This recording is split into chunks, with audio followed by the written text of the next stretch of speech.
Okay, we're back. I see my next guest. She's there. Yay. Let me add her to the stage. Hi, Oh, yeah, you made it. I made it. Sorry, was it the wrong link before? Was it not letting you in? Maybe. I mean, Okay, it let me in, but it just said I was wait in the waiting room. okay, interesting. Well, thank you so much for being here. You guys, if you haven't figured out by now, I know some of the coolest people. And this lady right here, don't let the baby face fool you because she is a full grown woman, a boss. Okay. She understands business. If you go on my website and look at my ebook, what is it called? Something about divorce. I don't know. I don't even remember. Isn't that sad? I don't remember the name of my own ebook. But Ellie is the genius behind that creation. And she doesn't just do that. She's gifted in a lot of areas. So, but first, before we get into all your giftings and everything, I want you to tell people about you and why you're here with me today. Why did you want to be a part of this conversation? I think the biggest reason why I really wanted to be a part of this conversation was, well, just the alliance in general is because it is offering accessible care to people. Mm-hmm. And that is like one of the biggest things on my heart is community, collaboration, and accessibility to healing. Mm-hmm. Um, and this just went hand in hand with turning to peace. There, the values and behind the magazine as well. And so just being part of it and just linking arms with other people who are doing similar things, like that's the whole purpose of anything I do. Mm-hmm. Mm-hmm. Yep. I love that about you. I would say you have a generous spirit. You have a Like, heart of generosity. And I've seen you all the time like, hey, I want to help with this. I want to help with that. Can I do this? Can I do that? And it just is true to your nature and your character. So I love that about you, and thank you for jumping on here with me today. I know you got a busy life, but is betrayal a part of your story? How did you end up working in this space? yes, it is a part of my story. I started working in the space after I really did a lot of healing within a support group. Hmm. And again, support group was just, it was such a group healing that was so powerful for me. Hmm. I really was like, there was a witnessing that took place for not only for my pain, but for other people's pain, other Hmm. women. And it just ignited my passion for my own healing, but also for other people's healing. Like, I can't even begin to explain the Hmm. power there is in a group and in a support group. Hmm. And so I really started out with wanting to facilitate those groups as well for women and to give them that community and healing space for people to witness to their pain, but also witness their healing and the aha moments of everything that takes place in individual journeys. Um, I got into I got into coaching women, and I started coaching and doing that. However, as you mentioned, I have a baby face, and a lot of people were interested in me working with their teens and their kids because I look so young, and I am, on the younger side, but at the same time, I'm also not as young as I look, maybe. I don't know. Right. Yeah, no, no, that's true. You look much younger than what you are. Yeah. Yes. Well, I guess, it's a blessing, but it's also kind of a bummer in this space Yeah. in some ways. So I started working with teens, and the kids and the adult children of intimate partner betrayal. And that was also amazing. And I absolutely love the resilience of your children. Like they are, because I think as parents, and I am a parent, and so like we are so much harder on ourselves Mm-hmm. because we are so hyper vigilant of Mm-hmm. the pain and the hurt and all the information we're accumulating. We're just hyper vigilant and way more sensitive to it. So I feel like that mom guilt is so much higher. But I Mm-hmm. can tell you from my experience and from talking to tons of moms, like almost 100% of the time, you are doing amazing. When you are healing yourself, like you are healing your family and you are teaching your kids how to heal, how Mm-hmm. to ground, whatever you're learning at the time, like you exhibiting that teaches them as well That's right. and teaches them resilience. And I mean, I have clients who are writing novels, teenagers who are writing novels, graduating high school, going off to college. Like they are so resilient. They are doing so many great things regardless of the family ruptures that have taken place. And Mm-hmm. so it really, like, working with teens has been a huge blessing. It has been a huge, it really just gets you, it just keeps you excited about life when you're working with these young people. I agree. I always say teenagers are some of my favorite people, which is great because I've got three of them right now. And I've been in this teenage phase for a long time, and so I think teenagers, because they're old enough to know some things, but too young to know everything.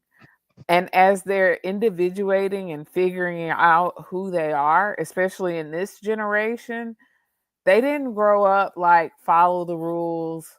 This is what you're supposed to do. Like these kids coming up are like, what are rules? What are rules?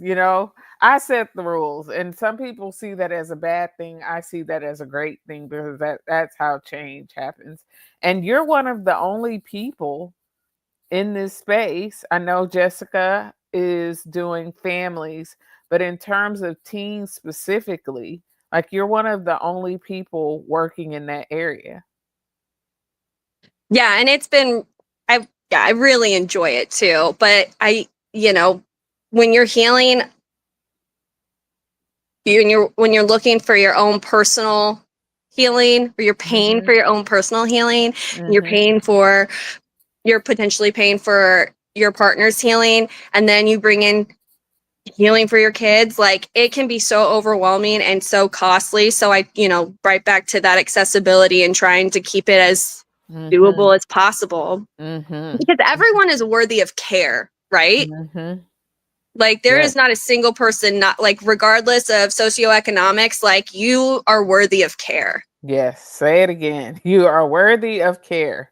Yes, everyone is.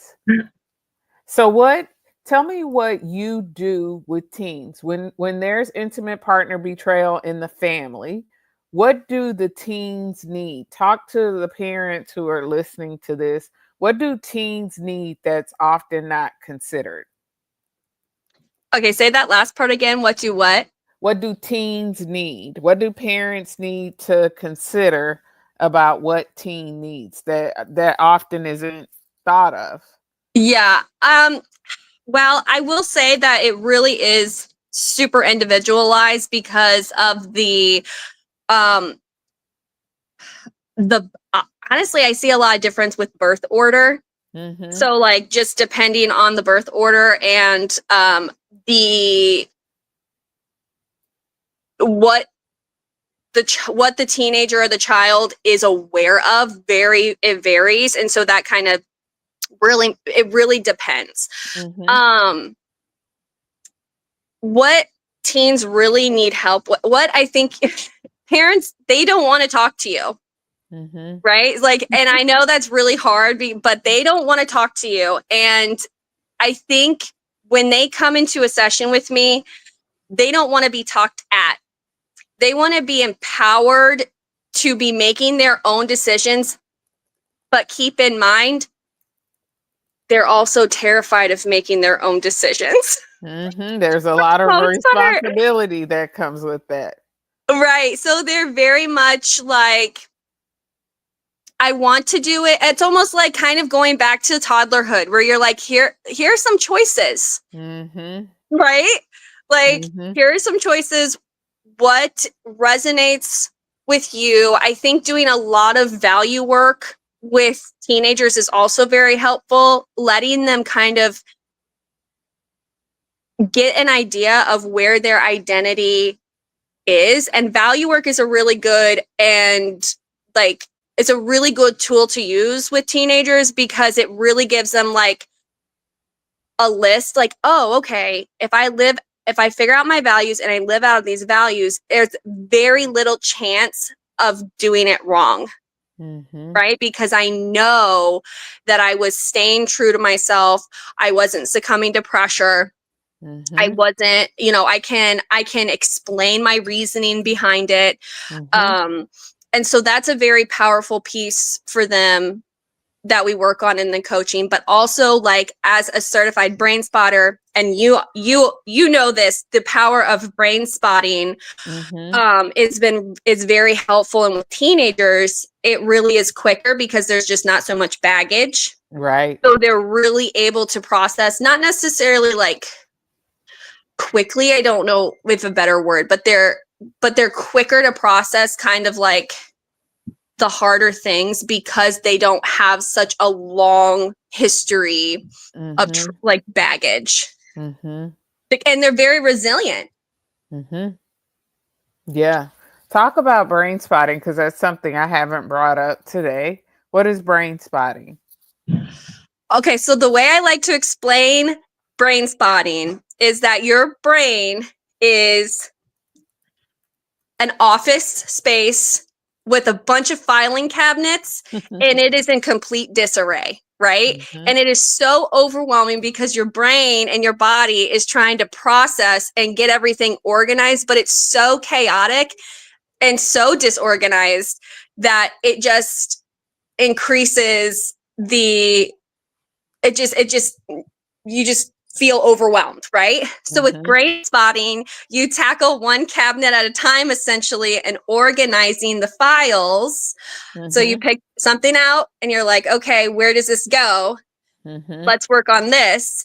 Mm-hmm. And sometimes it takes a couple sessions, Mm-hmm. but then we organize it nice and neatly into a file system so it's not so disorganized. Does that make sense? Yeah, it does. And I was smiling because I think every brain spotting practitioner has their own little metaphor that they use to describe brain spotting. Right. I say, everybody has that closet at their house where they go throw stuff in there when company's coming over. Right. And you're like, oh yeah, people are coming over, just put it in the closet. And eventually that closet gets so full that you forget what's in there. And so when you go open the door, stuff starts falling out.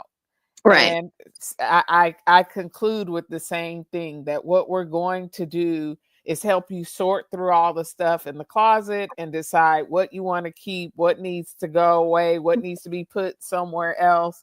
So that organizing principle is so critical. Yes, it is. And it's great because I mean, I personally came to brain spotting because I was seeking out brain spotting for my own Mhm. organizing. I Uh, got you. and uh, it was very helpful. I think the other thing that's really, really great, and I think I like to explain this for parents with teens, but also people who don't like to talk about what has happened with them. Mhm. You do not have to talk during brain spotting. If you are a silent processor, you can be completely silent and brain spotting and doing some really deep work Sorry, got a little one. Hey, this You is can be doing real some life. really deep work completely in complete silence. Hmm. How many people do you have who process in silence? I don't have a lot of those. Um, Um, I don't have a ton of people who process in silence, but I am a silent processor. hmm. Sorry, I move in rooms. That's all right. So you do better with brain spotting when you process silently. Yes, and then I really do enjoy like offloading at the end. Hmm. Personally, like just like, oh, this came up for me, or like sharing like, wow, I figured this out. You Hmm. know, Hmm. I like the questions at the end of a brain spine session, like what came up for you, what did you notice? Like I like verbalizing that. But when I'm Hmm. sitting in it, when I'm sitting in my spot, I'm a quiet brain spotter. Even with when I did it for my betrayal trauma healing, a Hmm. lot of it was for I'm trying to think back. Um I did a lot for ruminating thoughts Hmm. because I would have a lot of things that I would just obsess over, and so to combat that I would brain spot it, but I would also like journal messily, like just what is it, word vomit into a journal. Yeah. Yeah. So I know you were limited on time today. If Yeah. I and I want to respect that. Tell people what your newest baby is, your newest project is.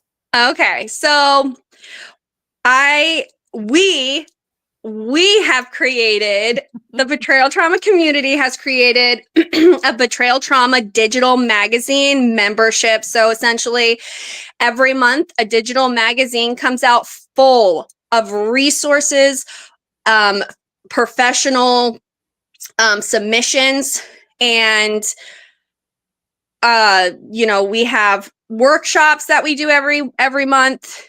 We're working on getting the workshops going, but I do want to add that to the membership. And basically what the magazine does is it centralizes all of the professionals in the betrayal trauma world, whether you're looking for a partner, yourself, or your family. Hmm. We put all of these resources into a digital magazine once a month. Hmm. So if you're looking for something, it's there. You have access to every past magazine. So if it's not in the newest issue, I bet you it's in the next. Each one kind of has a fun little theme. So we've tackled women's health in relation to betrayal trauma. We've tackled family, like what to tell my child, depending on the age. We've Hmm. talked about military spouses and how that is a unique factor when dealing with betrayal. Hmm. And we're just going to keep on going. So many different topics are being talked about. Divorce is in there, couples. I mean, it's literally covers anything, and it's all submitted by the professionals in the industry. Hmm. I love it. I love it. Such a genius idea. You said military spouses. I'm going to have my sister on here in a little bit as a former military spouse talking about that because we were just, when I took a break at lunch, we were talking about how rampant betrayal is in the military. I actually had a former NFL spouse reach out to me. So that's another area we're going to be talking about. There are spaces where we just know that it exists and it exists in astounding numbers. So, what you created is something beautiful, as always. I'm not kidding you guys. Elia, it's amazing what she Oh, can thank put you. together. I'm serious. I'm like highly impressed. And I still owe you a call, by the way, to help get some things together for this. But you're donating something today to help us raise money for Intimate Partner Betrayal Awareness. What are you offering to people? Yes. So I will be offering a year subscription to the magazine. I also actually am thinking about doing more than one. So as soon as I get off here, I'm going to go upstairs and figure out the logistics of that. Mm-hmm. But I would absolutely love to at least do a few subscriptions, I a will. yearly subscription. I'm putting it in the chat. Somebody is going to be lucky enough to get a year subscription to Turning. Is it Turning Point or Turning Peace? Oh, I misspelled that. Hold on. Is it Turning Peace?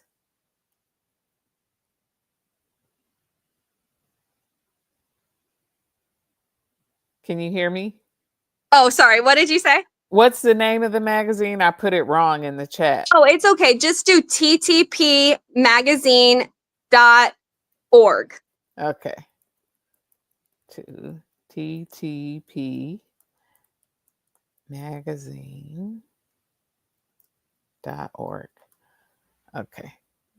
And if you are in a financial position where you can't afford the magazine, please feel free to reach out because the magazine, like I said, I'm not gatekeeping the magazine, especially for those who are in financial crisis. So just Mhm. reach out.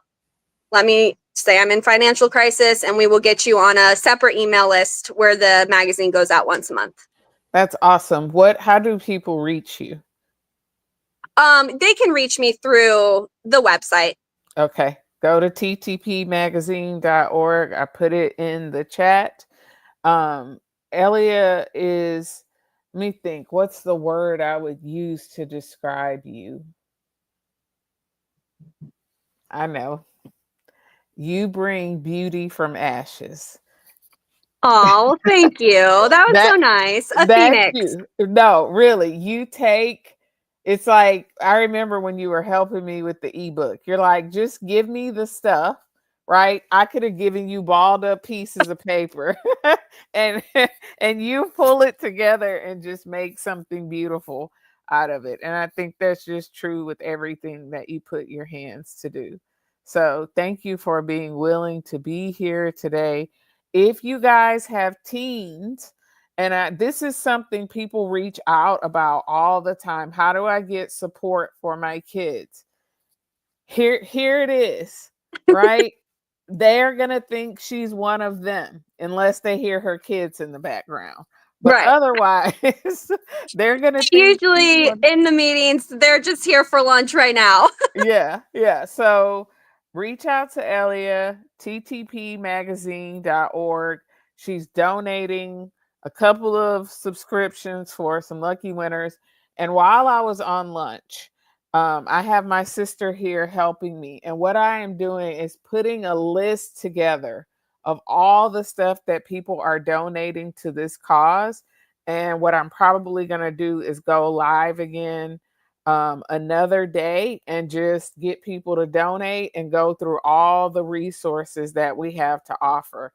When I say we have signed copies of books, we have thousands of dollars off of intensives. We have workbooks that haven't even come out yet. We have your magazine. It's Um, amazing. I know Sherry Keffer has offered membership to her Brave One community. Y'all are going to just hear me talk about Sherry all day because I love her. Jake Porter, of course, I love Jake. Jake has offered signed copies of his book. And so there's so much stuff that's available, but we need you guys to donate, to subscribe, to get this movement going because we can talk about it, but we also need to be about it. We need to be the change that we want to see. So that's what I'm after.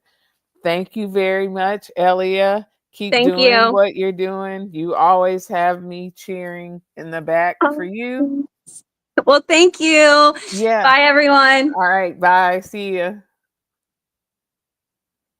All right. So, for those that are just joining us, we are celebrating the first ever Intimate Partner Betrayal Awareness Day.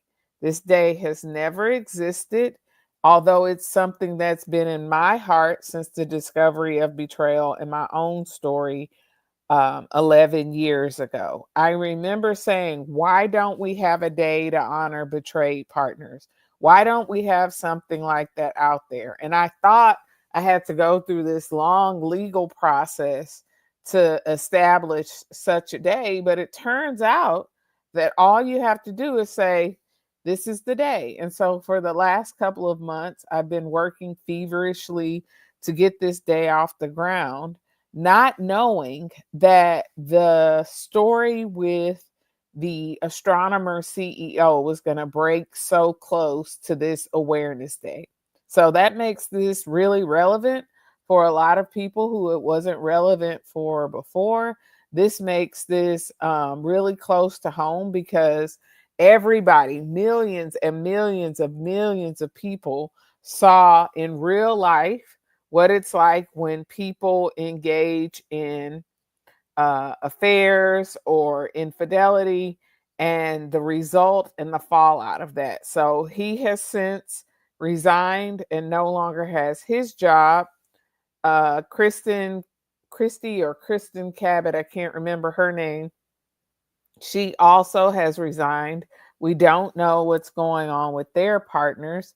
I would imagine that they're in great pain, that they are trying to make sense of the mess that they're in. And betrayal is traumatic enough when it happens in private. But when it happens on a public stage, literally like that at a concert, where not only are the people in the stadium impacted by that, like a lot of people who were there said that they didn't even fully grasp what was happening. They didn't understand that really this, when he said, oh, either they're having an affair or they're really shy, that they were in fact having an affair. So just be aware that, yes, people are finding humor in it now. And I'm not a Debbie Downer to where I can't laugh at some of the things. But in real life, there are people who are impacted every day by intimate partner betrayal. And we don't have millions to get help. A lot of us aren't married to high profile CEOs. And so we're left in the fallout of someone else's choices while they were out having fun, enjoying the good part of the affair. Their partners were at home living a totally different life, a totally different reality.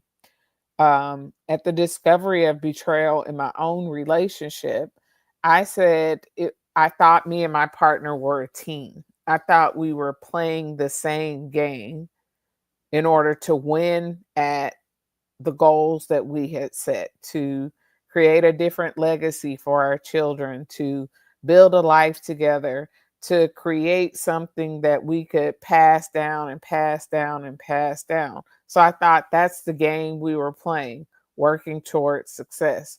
Well, little did I know that while I was off building my strength, working hard towards my goals, really focused on raising our family and homeschooling our children, that my partner was off playing a totally different game. And unfortunately, the game that he was playing was at my expense. I used to say I had this bag on my back, and it was like I would fill the bag, fill the bag, fill the bag, and no matter how much I filled the bag, it still felt empty. Well, that's because he had a knife and he had cut a hole in my back. So the marriage was draining me, even though as a mom of four young kids and homeschooling, it took me a long time to realize that it was the marriage that was draining me, not the kids, not motherhood, not homeschooling, but that it was the marriage that was draining me. And once I figured that out, if you were here earlier and Sarah Morales talked about the gaslighting, there was so much gaslighting that happened that I couldn't make sense of my reality. So I'm going to tell a story. Some people are people of faith and some people are not. I'm not here to convince anyone of anything. But what I want to tell you is that the spiritual world is real. So the affair partner, the longest affair partner, because there were multiple affair partners, but there was one particular affair partner that had been a part of the story from early on. If you were here earlier, I shared that 2 years into the relationship, I discovered a string of emails and thought my partner was having an emotional affair.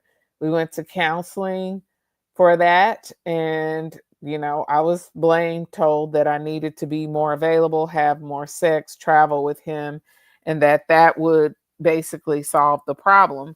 So I did those things and set out, really trying to be the wife that I thought I had failed at being in the beginning. So fast forward 12 years, we'll say 11 years later, the affair partner moved here during the affair, I think to be close to him because she lived close to us. So I would see her often. Um, I had done enough work to where it didn't really bother me, but I would always tell him, "Hey, I saw her," and we would have a conversation about it. And about a year before discovery, I started to feel like something's off. Okay? I feel like I don't know all of the story. I was like, "Did you sleep with her? Was there something else going on?" It just feels like something's off. And he got so defensive. I mean, he was the classic definition of gaslighting that Sarah talked about earlier. You just haven't forgiven me. You're holding that over my head. It's not that big of a deal. And then he said, she was a friend to me. You don't understand that she was a friend to me. She was there in a time of need. Da da da da. And I looked at him and I was like, are you in love with her? Because what I realized was I was looking at a man in love, and that love was not about me. And I said, "Are you in love with her?"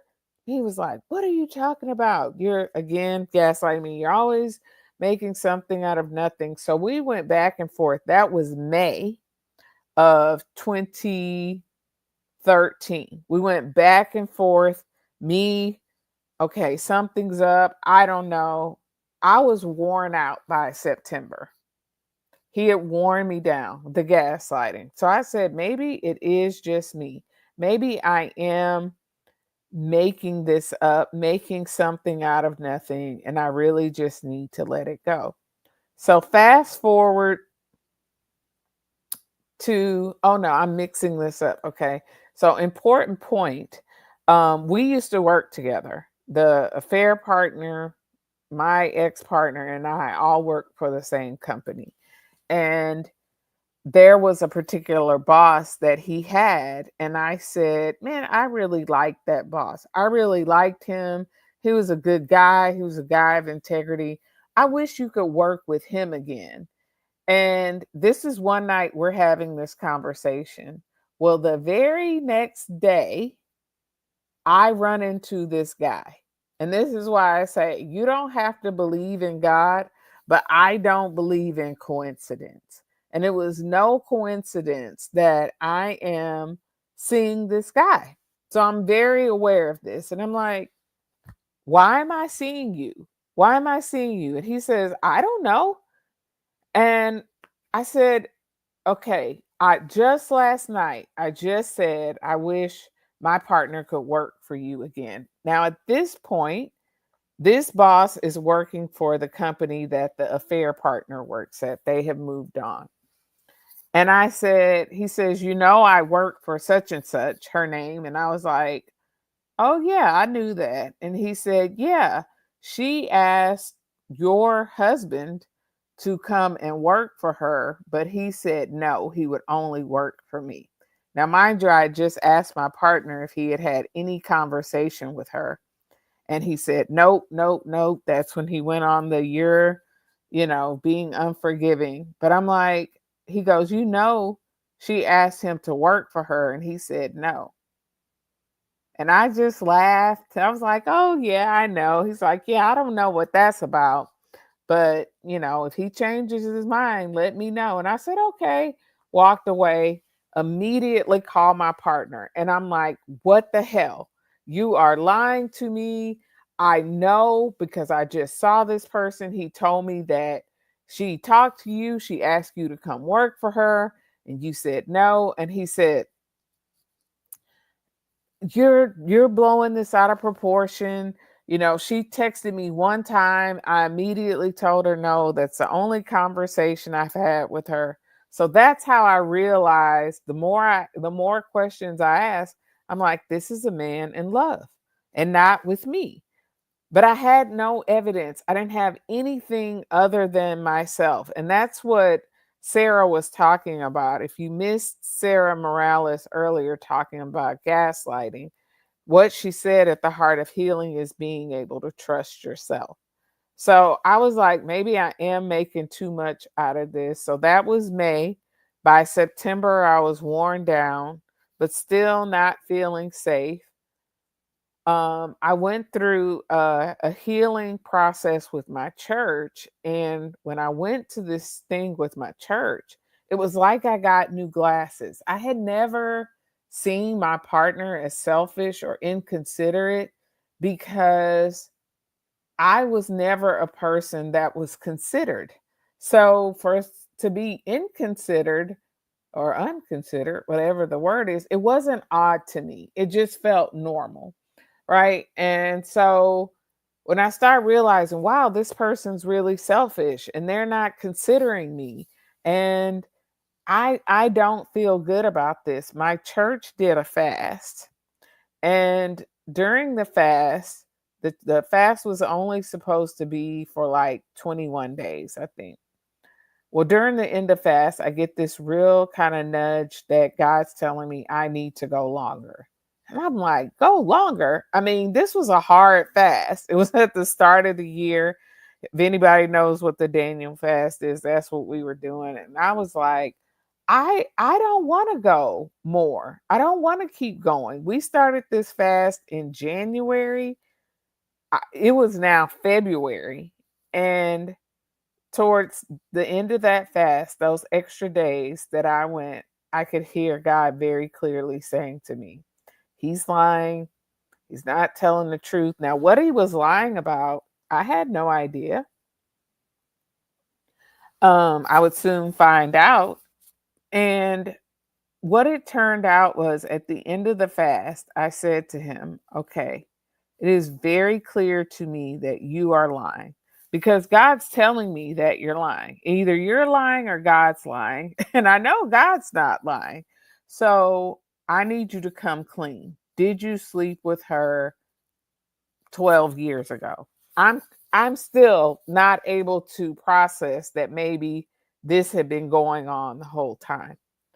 So I said, are you telling me that are you going to tell me that you slept with her? He said, we'll talk when the kids go to bed. And it was at that moment that I knew that my life was about to change. And I had to put my kids to bed. I had to act normal. And so at the end of the night, I come in and I said, answer my question. And he goes, ask me anything you want to know. And I said, no, this is not how this is going to go. You already know what I want to know, so tell me the truth. Well, I got that. Not only did he sleep with her 12 years ago, but they had been sleeping together up until that point where I saw that boss. So, pretty much the entirety of our marriage. It was like a marriage within the marriage. And nothing could have prepared me for that. When I say I immediately went into shock, I immediately went into shock. I packed my things and I said, I'm leaving. I'm going to a hotel for the night. When I come back, I want you gone. Tell the kids that you have to go out of town for work. I don't want you to be here where this you need to pack your stuff and go. So I went to a hotel for the night. I did not sleep at all. I journaled, I prayed, I called some friends, told them what had happened. Got up, went back the next morning. He packed his stuff and told the kids he was going out of town. And then I kind of get this sense that I need to call one of my other friends. Now, this is not a person that I talk to every day or regularly, but it was somebody that I was close to. And I called her and she said, "You need to ask him, are there more?" Are there more? What are you talking about? Again, I'm still mind blown. It's like you finding out that you have stage 4 cancer, but the doctor saying, "But wait, there's more." Not only do you have cancer, you have diabetes, you have, a lung infection, you have lupus. Like, just imagine things being piled on top of each other. And that's what it felt like for me. And so I called him and I said, "Are there more?" And he said, "Yes, in fact, there are more." And that was the day that my life changed forever.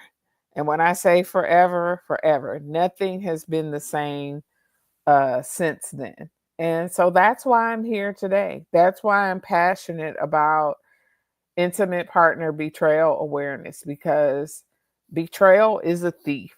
It comes and it steals everything you've worked for. It kills your hope, your dreams, even sometimes your desire to live life. And we're going to talk a little bit more about that. And in addition to that, it destroys any sort of normalcy in your life. Every betrayed partner has a D Day, before betrayal and after betrayal. That's how your life is divided. So that's why I'm passionate about this day. That's why I'm dedicating this day to be on here talking, educating, bringing on people who have resources and tools to offer, and who can let you know that you're not alone out there. If you're watching and you have questions, thoughts, comments, please put them in the chat on whatever platform you're watching on. I'm here offering free support, free help, and bringing awareness to this very important cause. And let me say, in the midst of all of this, there's something really beautiful happening. My colleagues and friends are sending me pictures of things that their spouses are doing for them to honor them today for Intimate Partner Betrayal Awareness Day, ways that they are letting them know with gratitude that they appreciate the sacrifice they made in staying. And it's a beautiful thing. It's a beautiful thing to, for some people, staying is the right thing to do. Their partner wakes up, they realize the harm they've caused, they're aware of the damage, and they want to change and they're willing to do whatever it takes to save their relationship. I love those stories when they're healthy. For some people, leaving is the right thing to do. There's no chance for them to be their best self in the relationship. And either they're in danger or their kids are in danger. And so they leave. And when those partners become their happiest, best self, I love that. Some people need to separate for a time and then come back together. Some people get divorced and come back together. So, there's lots of different paths for this journey, but what I want to encourage everyone to do is go on the journey that allows you to be your highest self. And that may not be the easiest path. That may not be the path that you would have chosen for yourself. But your life and what the plans are for your life, which are good, will require you excuse me, to sacrifice things sometimes. And some of those things might be things you love, like your marriage or your family or your home. And if you're willing to do whatever it takes to reach that point of being at peace and being your highest self, I applaud you in that. This is not an easy journey. It's not a one size fits all. different people need different things, and nobody can make that choice for you. One of my partners said the other day, I just wish somebody would tell me what to do.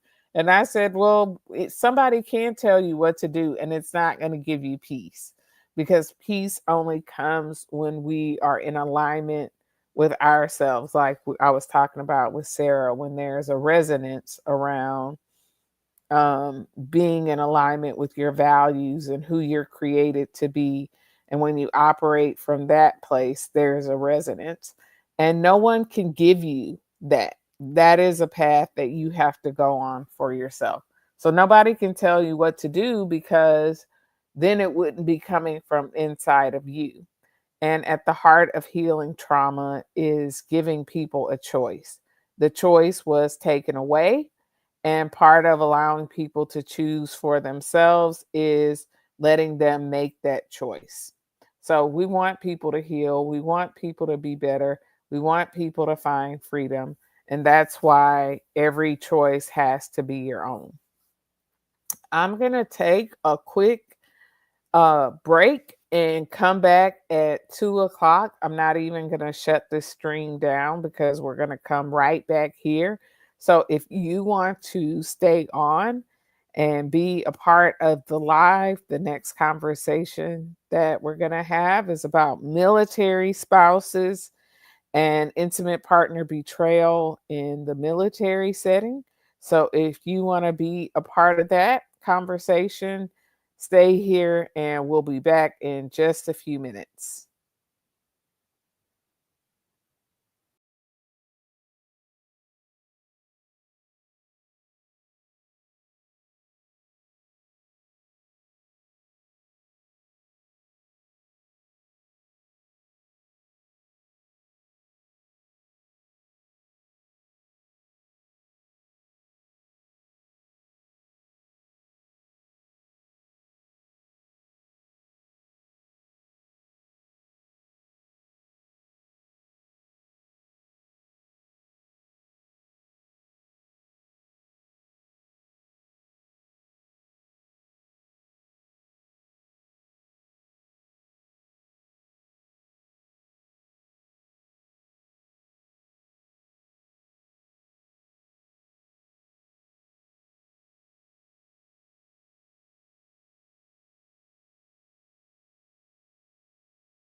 Okay, we're back.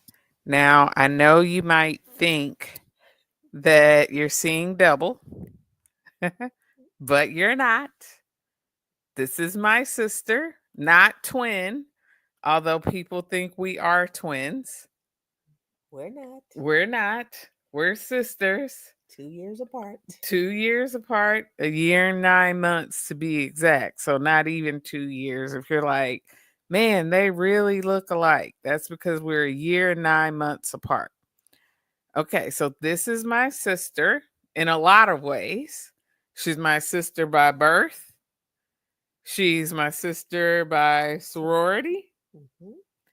and she's my sister by intimate partner betrayal, which Spiritually. I wish you weren't my sister in No, that way. not not coming in agreement. I'm like, yeah, but I understand. Yes, I don't want to be a sister because of that, but it did happen. So here we are now. Yep.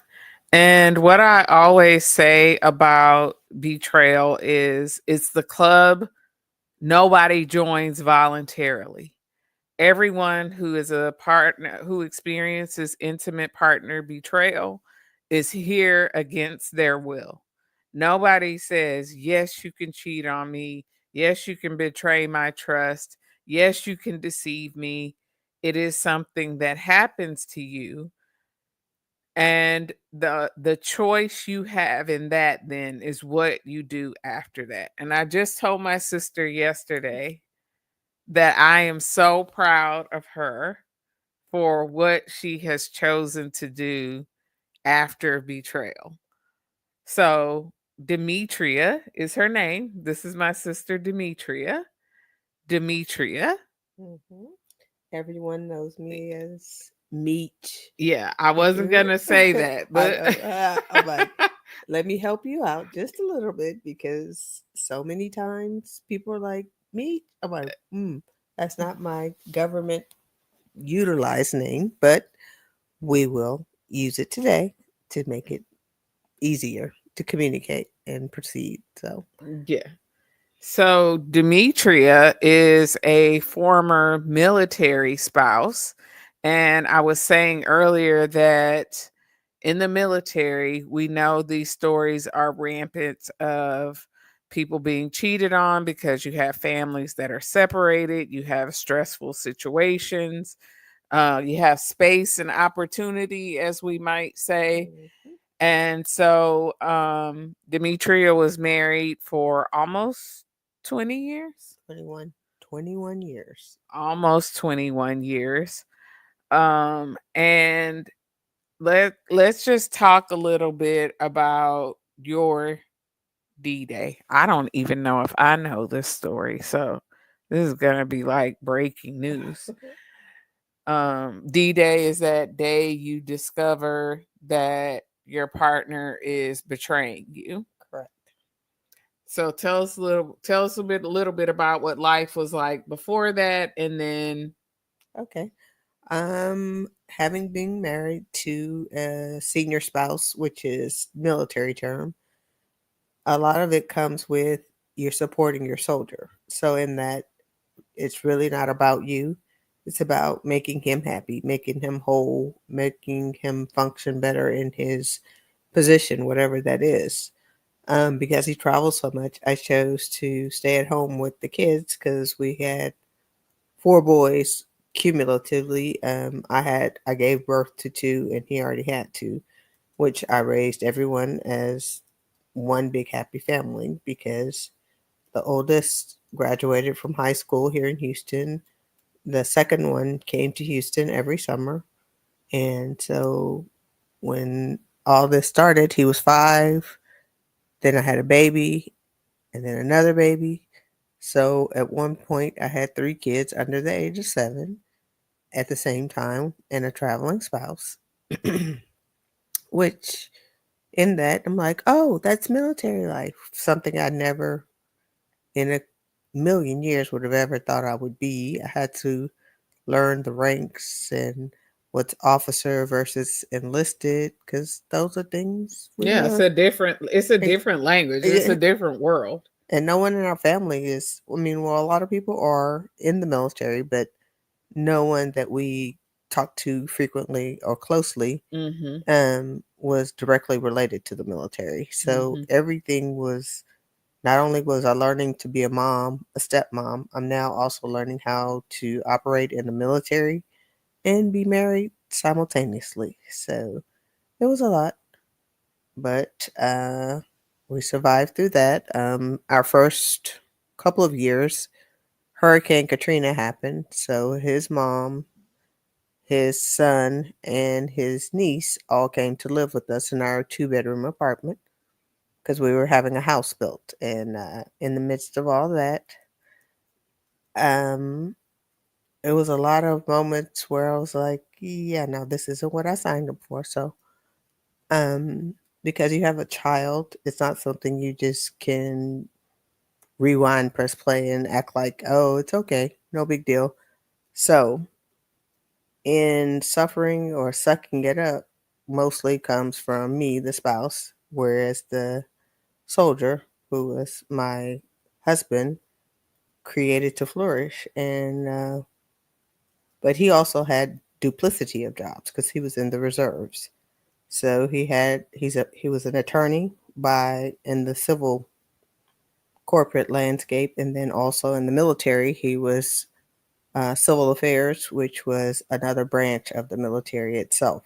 So with each job he wanted to further his career and create more better goals, and so in him growing it involved me shrinking, becoming less, so he could be great. Mhm. And in that, I was willing to do so because the original plan and goal was okay, I will stay, make these children great people, and help them be better members of society. And in that, once they're gone to college, then it'll be my time to shine and figure out what I want to do because I was a financial planner and business, banking, but I wasn't certain that that was how I wanted to continue my life. So this would have been my opportunity to figure out what I wanted to do and in what capacity. So D-Day occurred. Let's see, it was actually our 19th supposedly wedding anniversary, and that occurred because he had an unfaithful encounter with someone who decided to use social media to blow it all up.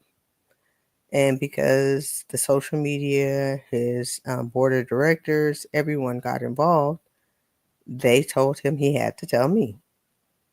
And So wait, let me. So this astronomer CEO story where it's all in the public, everybody's finding out at the same time. You can really relate to that. mhm, yes, the whole, because everyone else knew before I did because they had to tell him that I had to be discovered. I mean, I had to be educated properly. And in that education process, I was then alerted of a whole assortment of other things, and his answers always just, okay, I'll just go my separate ways and create a better life, and you sit over here and heal by yourself, and create your own sense of normalcy. But we're gonna be great, but it's better if we are just apart because that way I'm not gonna hurt you anymore. Blah blah blah, yada yada. And because that was just an affair, I was like, we've been married 19 years. Our kids are about to graduate. Our oldest was graduating from high school. So actually, it was the week of his graduation. And I was like, I did not want our trauma to be inflicted upon our kids. And Like any good mother would do. yeah, well, because that was a year we also had a whole host of events. We were supposed to go to Paris that year. My oldest son was graduating high school. Additionally, David, our cumulative oldest son, was getting married. And he was also having a wedding reception here in Houston because he was getting married in Seattle. So the person that just has to suck it up, me. I always said, just smile and wave, it'll be okay. No problem. Yeah, everything's good. And the hardest part, coming from a family of divorce, I wanted to ensure that my children never had to be subjected to such a life altering event like that. And that was the one thing I always asked of him is like, I don't want our trauma to define their life because they shouldn't have to choose or decide or even understand things that they're not old enough to comprehend, understand, or deal with. And unfortunately, when you're dealing with a narcissistic, selfish person, that's not the way they see it. It's all about how do I look? How's this presented? What landscape? I have to be perfect. I have to be perfect. And if I'm perfect, then you have to act perfect and be perfect and act happy. And yeah, Yeah, I want you to see that comment. Somebody says they're feeling you. So, yeah. I appreciate that. So, even though he had to disclose that he had his unfortunate affair, on and on and on, I was still willing to suffer through because we still had another child in high school. He was a junior, and so I'm like, okay, I could suck this up for one more year, and then once he graduates, really, figure out what way you go this way, I go that way, or we truly try to be, empty nesters because we always the whole throughout our whole marriage we always had kids. I got pregnant like a month Hmm. after after we got married, so it was never an opportunity just to be husband and wife. It was always husband, wife, and children involved in the midst of that. So that was supposed to be our opportunity to do so. Um, but fast forward to last year, March, he has supposedly been doing a lot of traveling to help build up his team and at his job. And I'm like, okay, okay, okay. And in the midst of that, he decides to come home first weekend of March to say, mm, I'm not going to stay here anymore. I'm going to get my own place. And I was like, okay, why? He's like, I just need to work through some things and this and that. And I said, well, please understand if you move out and get your own place, there is no coming back because once you break that line, then you're saying very clearly, we're done. But in the midst of also being done, 3 weeks later, he tells me that he's already filed for divorce. And I have to then ramp up like, what, when, where, how, like, what's going on?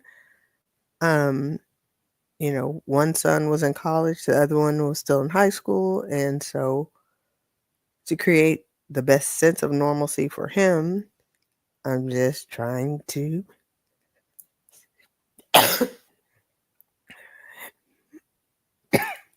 She needs water.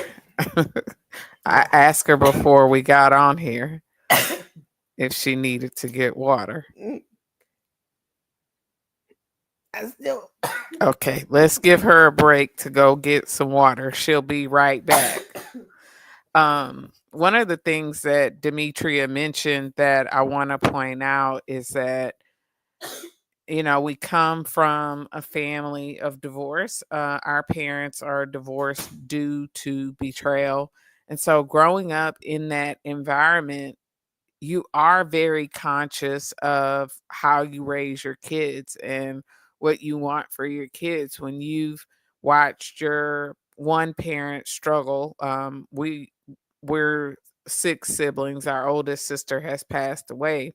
But when you watch your parents, like I watched my mom struggle to raise six children, and she did a phenomenal job. So shout out to you, Mom. I don't know if you're still on here or not, but the watching your parents struggle like that and knowing the impact that that had on us as children, was something that I was very passionate about not inflicting on my children, and that's what Dimitri is naming, of wanting to create something different for her own children. But as you heard her say, that choice was taken away from her. She couldn't say, hey, I don't want to do this, or, let's try something else. The decision was already made, to go forward with divorce. She was notified that he had filed for divorce, and it just kind of took off from there. So a lot of the process, I can say this because, I watched you, it was like you were trying to play catch up to, A dialogue he had already created. right, a story that was already being told and unfolding, but that you hadn't been aware of. And I think that's true for a lot of betrayed partners. I shared that earlier, that you're living one life and not realizing that your partner is living a completely different life, from you. So your divorce is final now. Yes, praise God, hallelujah. It became final July 27th to 2024. But with that, even throughout the divorce process, there was always this, hurry up, let's do this. You don't need this. You don't want that, and I'm getting bullied literally to hurry up and finalize the divorce. And I could not understand the sense of urgency, but I always said, you do not get out of one bed unless you're going into another one. But in asking him, he was never honest to say, yeah. No, it was always like, no, I'll be alone. I'm this, I'm that. And I think the most hurtful process in all of that was when my son, who played football, uh, I was going to the game, and my former decided to tell me that he wasn't going to be sitting with me at the football game, which was great because I'm like, I don't want to sit by you either. But then he proceeds to say, I'm going to be sitting with a whole nother family. I'm like, okay. And that's when I discovered that the wife or the mother of this whole new family is the person he was having his affair with. They had created a whole separate life, and I was everybody else knew. I do mean everybody, all of his Not me.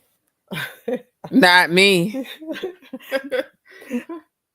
all his children, all his family, everybody else knew she existed, who she was, and while we were divorcing, except me. I'm just under the premise that, oh, we're not happy and irreconcilable differences, whatever, whatever. But no, it was because he had already created a whole nother family without me that I never knew existed until that day.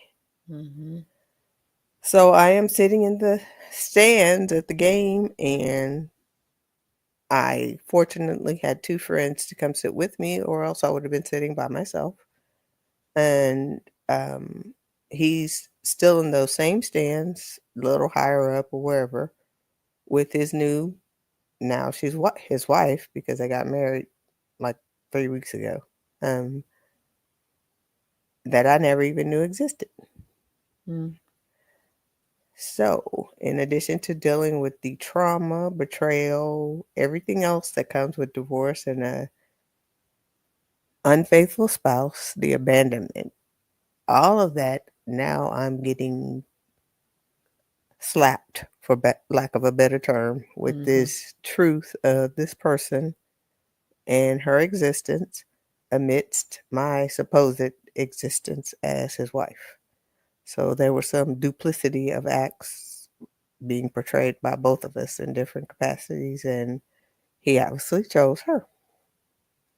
Well, not really. I mean, he chose himself, Yeah, okay, that right? part. I mean, Yeah, well, that's the thing that I want everybody to know, and I say this with my clients, that when your partner leaves for another person, he's not choosing them over you. A person who's operating in that capacity is always choosing themselves. It's always about them. There's a video on my social media. If you want to find it, I have my hair pulled back and I'm stitching this video with this guy where he's saying that men don't have to decenter women because men don't put women at the center. What men have to do is decenter themselves. So he didn't choose anybody but the person he was always choosing, which was himself. Yes, because he always had to put on a perfect persona, always look perfect, always act perfect, do everything to perfection, never be wrong. Everything had to be great. And in being great, that means you hold accountability to everyone around you to be great. From what you wear, how you look, what hairstyle you have, all things that I'm like, okay, nobody. I can be very a calming, lack sense of urgency type of person. So I was like, okay, okay, no big, no, okay, no big deal, okay, okay. And in hindsight, I'm like, that is straight up abuse. Not necessarily hands, but that occurred too. But I mean, if someone is taking the time to delineate, take away your person of who you are and how you see yourself to therefore create whatever person they think you should be in being presented to his coworkers or his staff, that's abuse because they're saying what you are is not good enough. And so let me trash that and Mhm. recreate my own version of stuff. Mhm. So, Mhm. Mhm.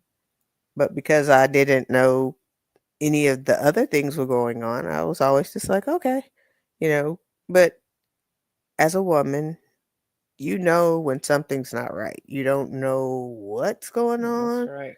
You always just have that inkling like something's not quite right. And if you're dealing with an honest person, they could, come clean and say, yeah, you got me, this, that. But if you're dealing with a narcissist, no, you did that. That's you. That's your problem. You, I'm perfect. What I don't know what's wrong with you. That you making that up. You just being sensitive, whatever, whatever. And I'm like, okay, whatever. Maybe I am. Maybe I am overreading the tea leaves. Maybe I am noticing that you're traveling a lot more and you're doing different things. Your clothes, your cologne is different. What's important to you is now a little different. And I just have to be okay with it because you're not allowing me to know anything else other than that. And again, abuse. That's right. That's the whole point of this day is that it's not just cheating.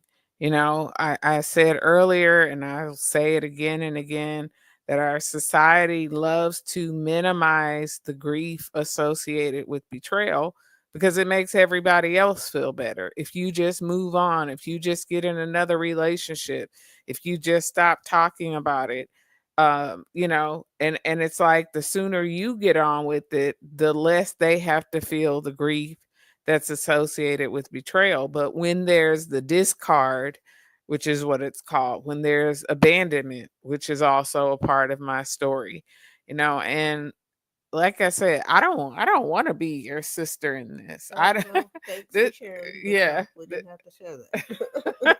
This is a part of our experience that I wanted to be different because what a lot of people don't understand is betrayal doesn't just impact the person who's directly being betrayed.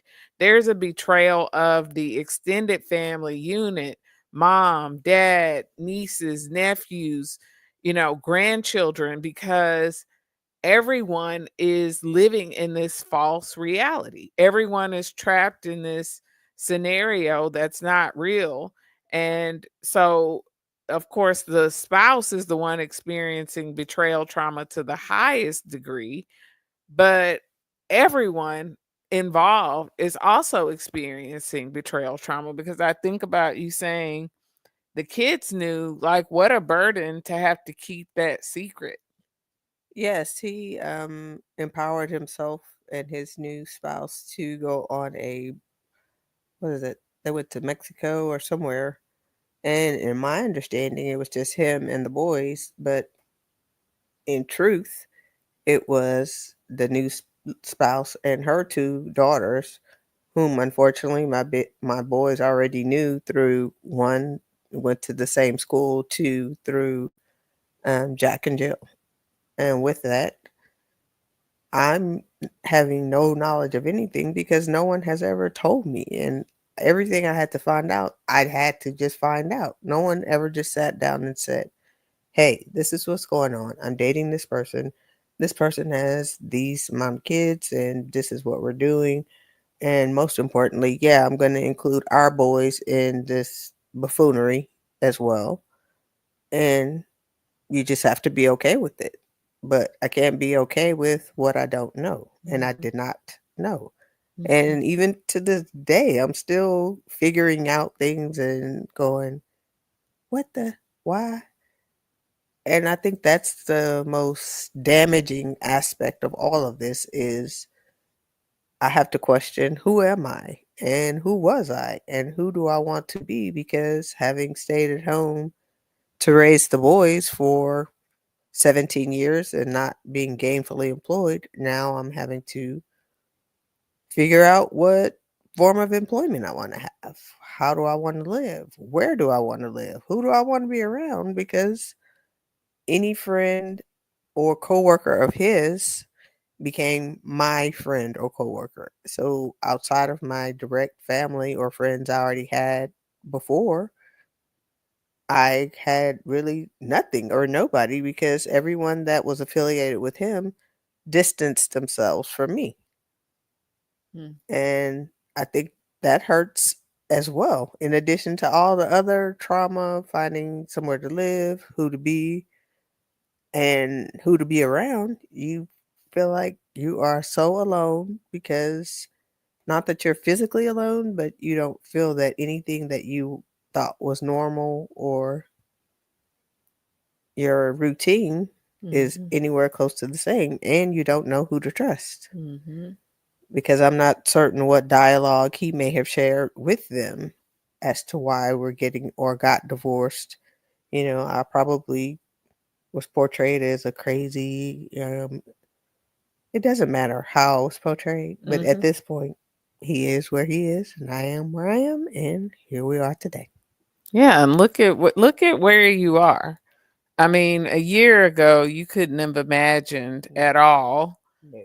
that you would have your own place now, that you would have your own car, that you would be enjoying life.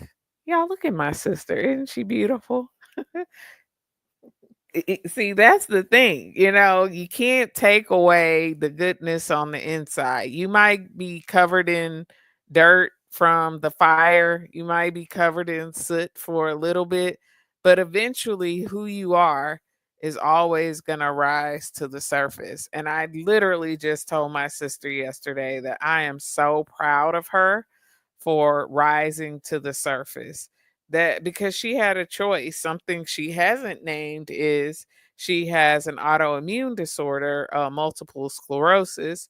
And this is something I posted on my page, that a lot of times when wives get a diagnosis, now she had this diagnosis before, but it is very common that when a person gets a diagnosis, particularly a woman, that her husband leaves. And so, you know, just like I was worried about insurance, insurance is a different need for you because you have certain doctors, you need to get your infusions. You have to make sure that you maintain your health and overall well being because you need to be well. We lost a sister, our oldest sister, to MS. So we know the harm and the damage of what MS can do. And so for you, again, this is an added layer why I want people to come on here and tell their stories, because there's so many layers to this. If you're a military spouse, if you have a sickness or autoimmune disorder, which a lot of people develop after the discovery of betrayal. You've got kids or don't have kids. It's so much, and trying to figure everything out while you're literally falling apart, Trying to survive. trying to survive. It's such a hard thing to do. So I want to salute every betrayed partner, man, woman that is that has been a part of this day, that is excited about this movement, that has sent me a message saying, "Hey, thank you for doing this." Somebody asked a question. How did she pick herself up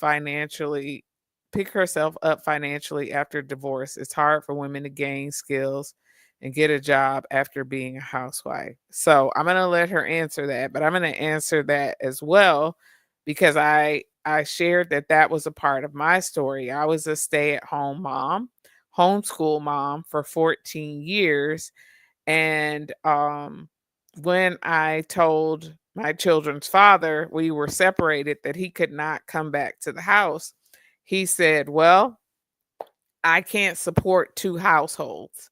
So good luck to you. And I'm going to go get my own place." So I said, "Well, how are we supposed to eat? How are we supposed to, you know, do anything?" I literally had no money. And what he told me is, when you make tough choices, you have to suffer tough consequences. Simmer down, sister. Simmer down. We're not talking about that. I can see I can see you heating up over there. Simmer down. Oh, okay. Um but for me that meant being on government assistance, every form. Medicare, I can't remember, or Medicaid for my children. I didn't even qualify for it. So I didn't have health insurance for 3 years. It meant food stamps so that we could buy groceries. It meant my dad having to step up and help me get a car because the lack of maintenance by my spouse on our car caused it to die. So my dad stepped up and helped me get a car. I moved in with a friend. I went back and got my coaching certification so I could do what I do now. But I had four jobs: one, two, three, four. So I have four children. I had four jobs.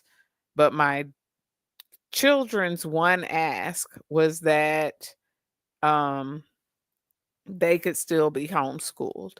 And so I wanted to honor that. That was important to me as well. And so that meant having to be creative to find finances. So, to answer your question, it took a lot of blood, sweat, and tears and effort, and having to lean on resources and people. And I know everybody doesn't have a dad to go ask. I mean, the person who took me and my children in, we didn't even really know her very well. So when I say, like, God sent people all along the way to help us, you were a big part of helping me through that. And it took time. It took time. I'm still not where I want to be financially. I'm still not at the place that I thought I would be. But that, again, is why I'm creating this Intimate Partner Betrayal Alliance, because I want to be able to help partners who are trying to get back on their feet or just need a simple thing like a meal, to know that somebody cares, that they're not forgotten, that they're not alone, that there Safe are space. people, yeah, a safe space. So, talk about for you, what has it been like for you financially? Because you went from being accustomed to one lifestyle to something totally different. Yeah. I went from being a CEO spouse and senior spouse in the military to nothing. So, because my health insurance was tagged to his job, once we divorced, I lost my health insurance, and losing the health insurance means you lose your doctors. And so, even getting on the insurance, what is it? Cobra. Obamacare. No, I Oh, couldn't even. the healthcare, affordable healthcare. Right. Even getting on that, most of my doctors did not accept that form of insurance. So, even having quote unquote health insurance, it doesn't matter if you still aren't able to go to the doctors that can provide you the necessitated injections or whatever is needed to help your sickness. As far as working, um, I've had to create a resume. I've had to talk to a lot of people. I've had to almost beg, borrow, steal. Like, I am nice. I can do this. I can do that. Just, oh, yeah, I'm great. Yeah, I haven't worked, but I raised these wonderful children, this, that, and the other, whatever, whatever. And it took a year before someone took the time to educate me to create a different resume which highlighted my volunteer experience, because every job itself that may be portrayed, I have the experience, I was doing the job, I just wasn't getting paid, or it wasn't getting chronicalized that I was doing such. And so I am still looking for a job today. Anybody hiring? Let me know. Reach out to my sister or me. I am more than willing to interview or do whatever necessitates me becoming gainfully employed, because the hardest part of all that is where I'm staying now is a townhouse. That only reason that that became available is because someone kindly allowed her space that she owned for me to lease it from her. Because the bigger issue is when I was looking at homes, because I didn't want to buy a house per se, because I wasn't certain where I wanted to live. The biggest thing they always want to know is, where are you working? How are you going to pay for this? And in order to have whatever space, then you have to have some consistent form of income for them to ensure feeling comfortable for allowing you to sign a lease. And because I still haven't become gainfully employed, I'm living off the scraps that I'm getting for spousal support, because at this time, the house we were living in still hasn't been sold. So, therefore, he's responsible for paying that mortgage. Therefore, I can't get a mortgage or anything else, because until that final piece is broken, I am still tethered to buffoonery. So, Mhm. um, hopefully, prayerfully, God saying, the house will sell soon and I can proceed. But in trying to do so, still looking for jobs, still looking for any and everybody who is willing to help, because it only takes one person. Mhm. One person that's a hiring Mhm. important person enough to say, I don't care. I want this person. I want that. And I have yet to find that, because I'm on all these different websites. I'm on LinkedIn. I'm on this and that. But I'm just a piece of paper. Yeah, I don't that's have right. the true hands-on experience of someone knowing who I am, not just what I've written on that paper. Mhm. Yeah, so if somebody's watching this and you have a job for my sister, I this is my dream, right? Is that this alliance grows to the point where I can hire some people and have different people as ambassadors over different divisions. And so having you as a executive spouse, as a military spouse, as a blended family spouse, I think a lot of people would benefit from hearing from your story. So that's why I need you guys to donate, because of stories like this, that people need support, people need resources. Somebody said on Instagram, it's unfortunate that motherhood isn't a bankable career. And I agree with that. Wholeheartedly. I've been thinking about that, like, are there ways that moms can be compensated? Like, if you get divorced, that for every year that you didn't work, that you get back pay. Mm. Wouldn't that be awesome? Yeah, I would be a millionaire right about now, but Yeah, we can't work about that or Hey, hey, I'm dreaming big. I'm dreaming hey, big. go big. I know it's some lawyers that have been betrayed, it's some doctors that have been betrayed, it's some lawmakers who have been betrayed. If you guys know these people, please put them in contact with me. Have them reach out to me at info@embersoflight.org. And yeah, let's do this together, because it's not going to be a one person. There's no way for me to do all of this on my own. I told my sister I literally didn't go to bed until 5:30 this morning because I was preparing everything for today.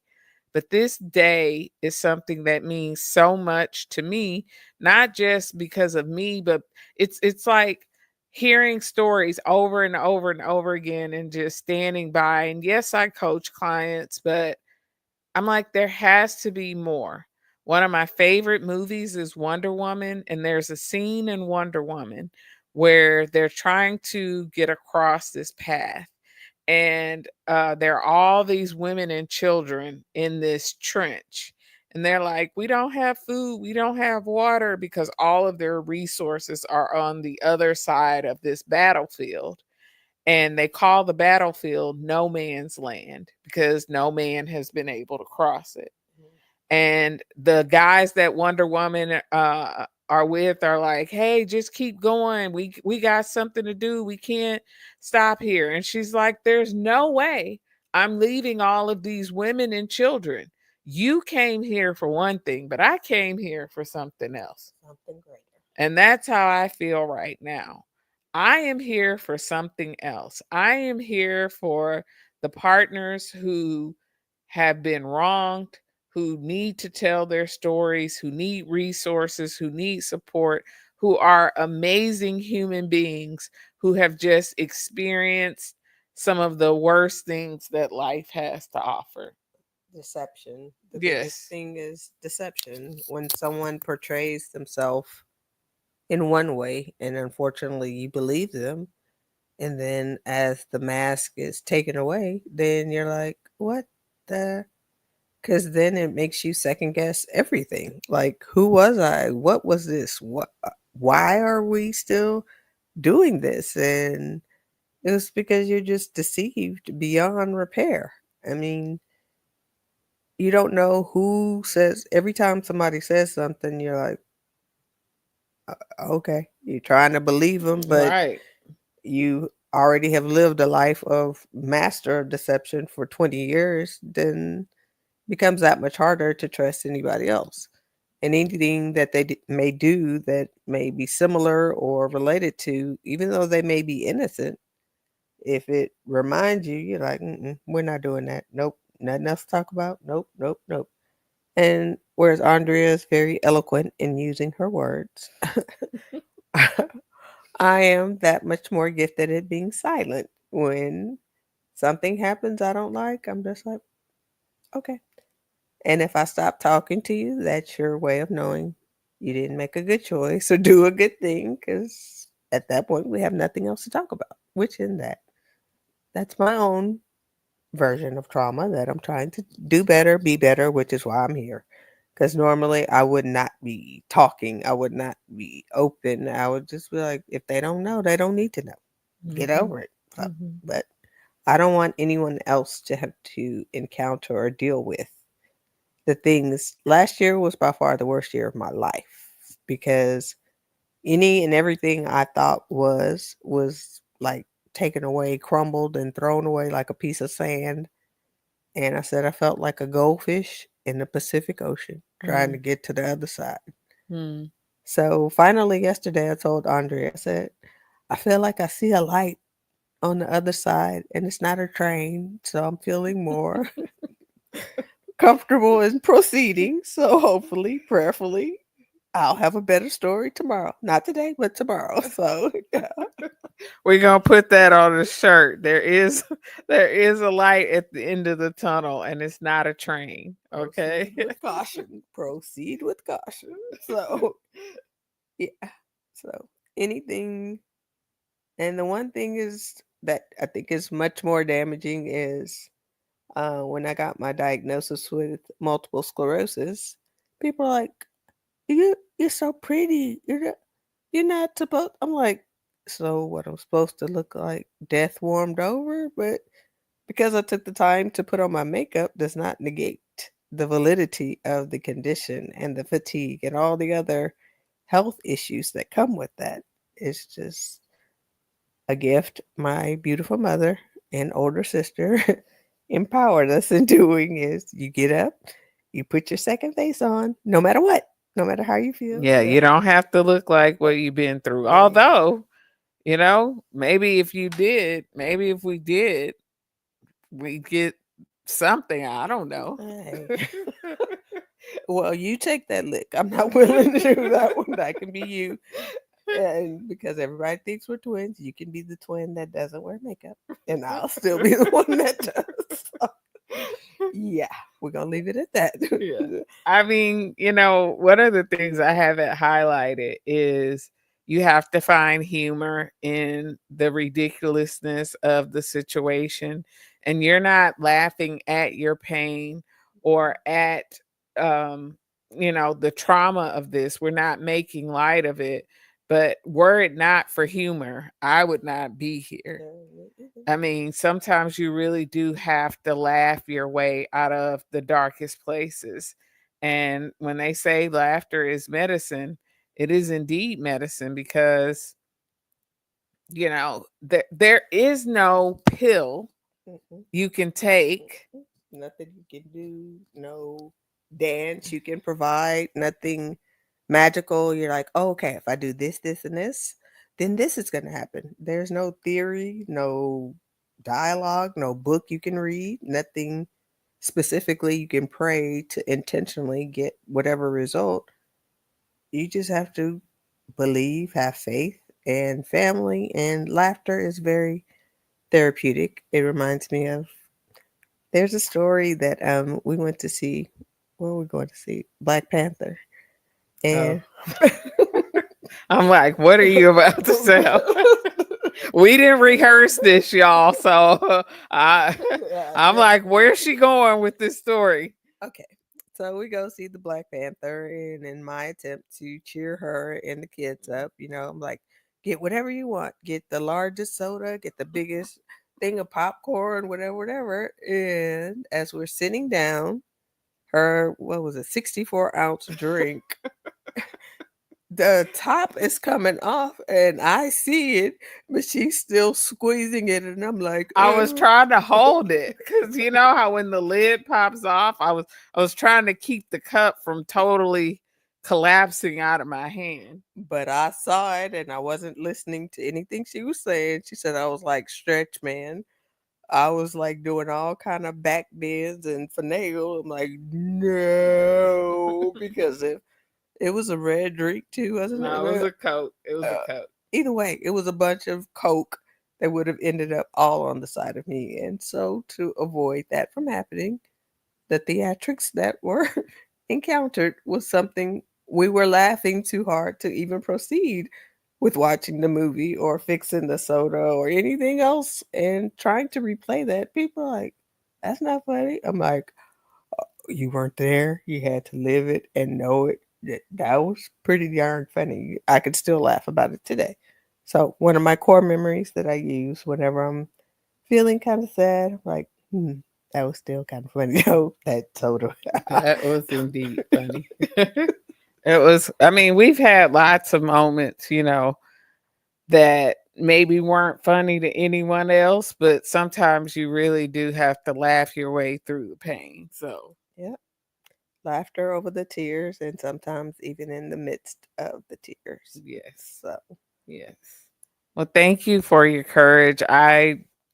She asked today like how she could support me and I was like, "Please just come over." So she brought me lunch. She's been going through all the emails of people who are donating things. And if you guys weren't on earlier, what I'm going to do with all the stuff that people donated, I am going to come back on another day and essentially do like raffles. If you want to be a part of that process, please go donate now at IPB, that's Intimate Partner Betrayal Awareness.org. Click the donate button at the top of the screen, and you should be able to donate. $4, $8. We're doing small amounts because it's 8-4. But if you want to do $80, $40, 120, which is 80 and 40 together, you want to do 12, you want to do $1, whatever it is, it's going to go towards helping further this mission. Unfortunately, this world runs on money and not smarts or looks. Because if so, we could pull it off together. But that's not how it works. We need money to be able to do this. And I think everybody could do $1 or $4 or $8 to help towards this cause. And she's putting a list together for me of all the things that people have donated. And so I'm going to share that list. I'm going to be posting about that list. You can bid on it. And then we're going to have winners for all of the things, some amazing things to help betrayed partners. Pure Desire gave me a wholehearted yes. The people at Pure Desire, shout out to you guys. They have donated a Betrayal and Beyond workbook. They have donated 2 tickets to their conference. They donated something else. I don't have my notes here, but Nick, Ashley, John, I don't know who else I'm forgetting on the executive team, but thank you guys so much for your support, for your belief in me and this day and the work that you do around betrayed partners. We couldn't do it without you. Any last words? Um, Anybody that's in dealing with someone in the military and things of that nature, I am knowledgeable. I was a certified financial planner, but in my role as a military spouse, I have had to learn how to receive benefits that I'm entitled to through the military. And those are all things that I feel like if you don't have someone telling you or teaching you, you won't know.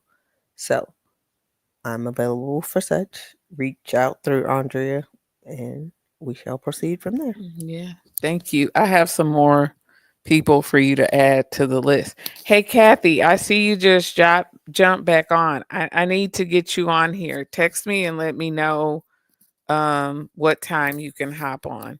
I want to talk to you for a second. So thank you, sister. I love you. I'm proud of you. Thank you for helping me today. You always have my back. She's one of my biggest cheerleaders. Always. So believing in me even when I don't believe in myself. So I love you. Yep. Thank you. Mm, thank you. Kathy said hi, sister. Hi, sis. Hi, Kathy. Okay, Kathy, you can come on now. Let me check. Naja said very brave. Thank you, Naja. Part of my tribe of Yes, people. we do have a tribe, and thank God for that. Okay, Kathy, I'm gonna text you. I need Okay. to see. I'm gonna send you some more Okay. emails. Okay, Okay. thank you. Um, Let me double check. For those of you who are just joining, we are celebrating Intimate Partner Betrayal Awareness Day. We are honoring people who are survivors of intimate partner betrayal. And we are doing that through telling stories, hopefully raising funds, bringing awareness, and yeah, talking about it. Okay, Kathy, I'm going to text you because the person I was going to have on at 3 can't make it. So I'm going to text you the link now or send you a message with the link. Let me do that right now.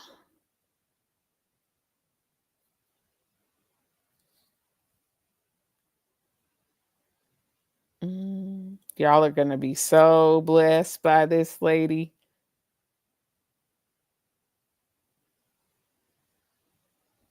Kathy, I'm emailing you right now.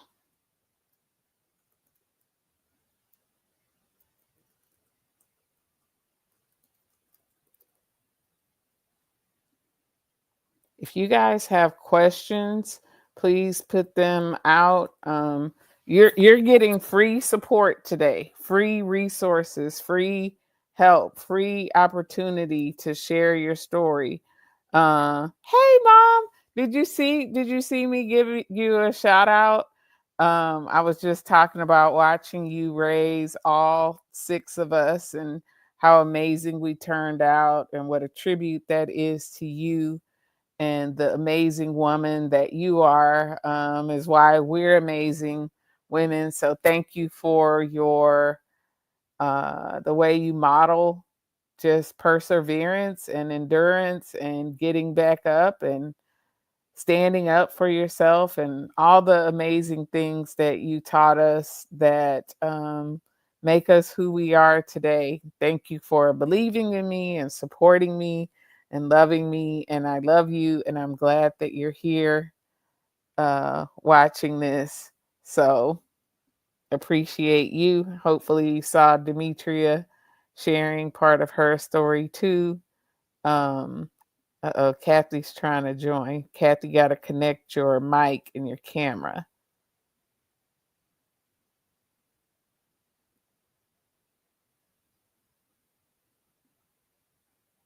So hopefully she can hear me. While she's doing that, please, guys, $4, $8, $12, go to ipbawareness.org. That's Intimate Partner Betrayal Awareness.org, and you can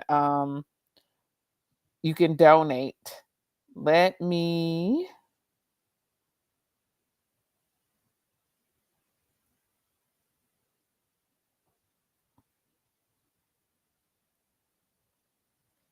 see if Kathy can get on here.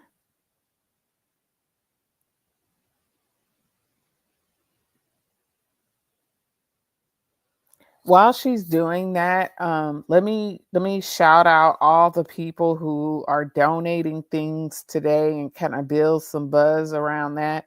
So Dr. Barbara Steffens, again, one of my favorite people on the planet. She's the one who started APSATS. APSATS is the Association for Partners of Sex Addicts Trauma Specialists. APSATS is the organization that trains counselors and coaches on betrayal. Dr. Barbara Steffens was a pioneer in changing the narrative around betrayal. She came in when it was a codependency model, and she said, no, this is a trauma.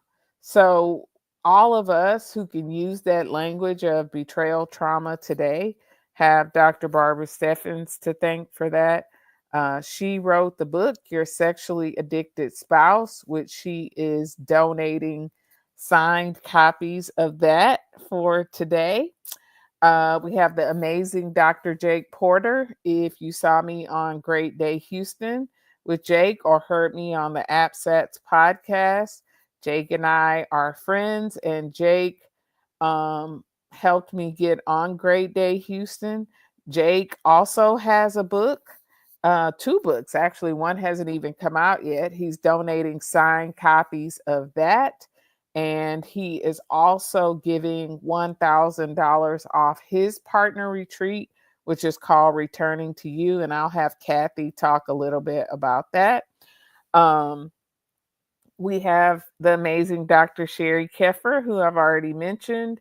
She is actually going to be one of the speakers at the Pure Desire conference that's coming up. And she is donating signed copies of her book. She is donating things to her retreat. And she is, you know, all in support, membership to her Brave One community. You heard Elia come on today and say she's donating a 1 year membership to her magazine that's all about betrayal. Um, And then we have, who else? I mentioned Pure Desire. We have several coaches and counselors who have offered to donate one session to a client. Guys, do you understand the value of the stuff that's being offered just for a donation? $4, $8. These are amazing people. Most of the people I work with are betrayed partners themselves in recovery who are just wonderful people wanting to help others. And that's why they're donating their time, their resources. Yay, there's Kathy. And so please, somebody asked me to pin the comment. I wish I knew how to do that on here. I'm going to try it. This is my first time streaming across multiple platforms. And so I am learning as I go. But like I said, I didn't want to let my recovering perfectionism get in the way of doing this today. There's beautiful Kathy. Hey, Kathy. Hi, Andrea. I've Show, been peeping in and out all day. yeah, show them your earrings. Show them what? Oh, Your, y'all, look at her. She's wearing the orange and blue. I need to get her modeling for the campaign. Isn't she the cutest? aw, I love you. I love you back. Thank you for coming on. I start thinking, okay, we're talking to all these people. Ellie is still in her marriage. Um, Sarah's in a new relationship. Um, Gina is not in her relationship. And sometimes people are like, can any marriage survive this? Is there any Mhm. hope that things can get better? And There's I a want to I want to present to you exhibit A. Exhibit A. Aw. You guys are my favorite love story after betrayal. And not just because it's fairy tale, because you guys did it right. You did the hard work to build something good and not just trying to hold on because of time. Mhm. And I know a big part of that was you putting your foot down and saying, mm-mm. That's right. Mm-mm. So can you give us a little bit of your story? Like, why are Mhm. you so excited about this day? Gosh, there's so many reasons I'm excited about this day. Um, listening earlier to Sarah, and there was a little thing that said, asked to join the conversation. And I so badly wanted to just pop in, but I wasn't going to take away from Sarah's time. Um, the most important thing about this day to me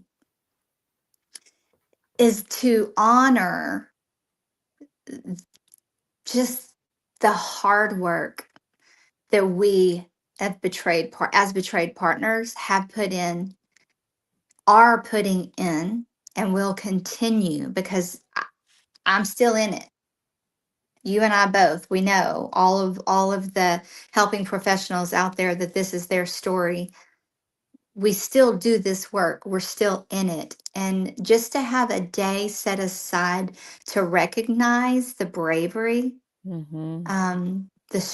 just the guttural strength, the spiritual strength, the resilience, the determination, the loss, um the just to recognize that for us, God, feels Mm-hmm. like such a victory. Mm-hmm. And then all the hopes and dreams you have, Andrea, for what this day can represent in the future, it has had me so excited. It has Conrad and I both excited. Like, one of the things that I can say about a recovering addict who's truly done his work is they become a fierce advocate for betrayed partners, and that's my husband. He is a fierce advocate of betrayed partners, and he recognizes the symbolism of this day just as much as I do. So I'm excited for all the women out there whose pain is not going to go unnoticed. Hmm. Man, tell them what you guys did to me on Friday. You FaceTime me. We did. So we're going on a date night. We're going to go meet some friends, and we just had to FaceTime Andrea and just tell her how excited we were about this day. And then I wanted to let her know that my husband, he stepped up to the plate and he is honoring me on this day. It started out this morning. I went to the coffee pot, and I'm going to grab something. Ran to the coffee pot, and I had this. I won't share the note, but I had this sweet little note. Oh, what does it say? I said it's love It says, something. "Good morning, my love." And Oh, then inside there's a 2-page letter about how he honors me today. I know how thankful he is for me. And oh man, let me just tell you. And then he's like, "I'm picking you up at 4:45 and we're going to have dinner." And just, I know. And here's the thing. He looks like a unicorn today, but that is not who he always was. hmm He's hmm worked very hard to become the man he was created to be. yes.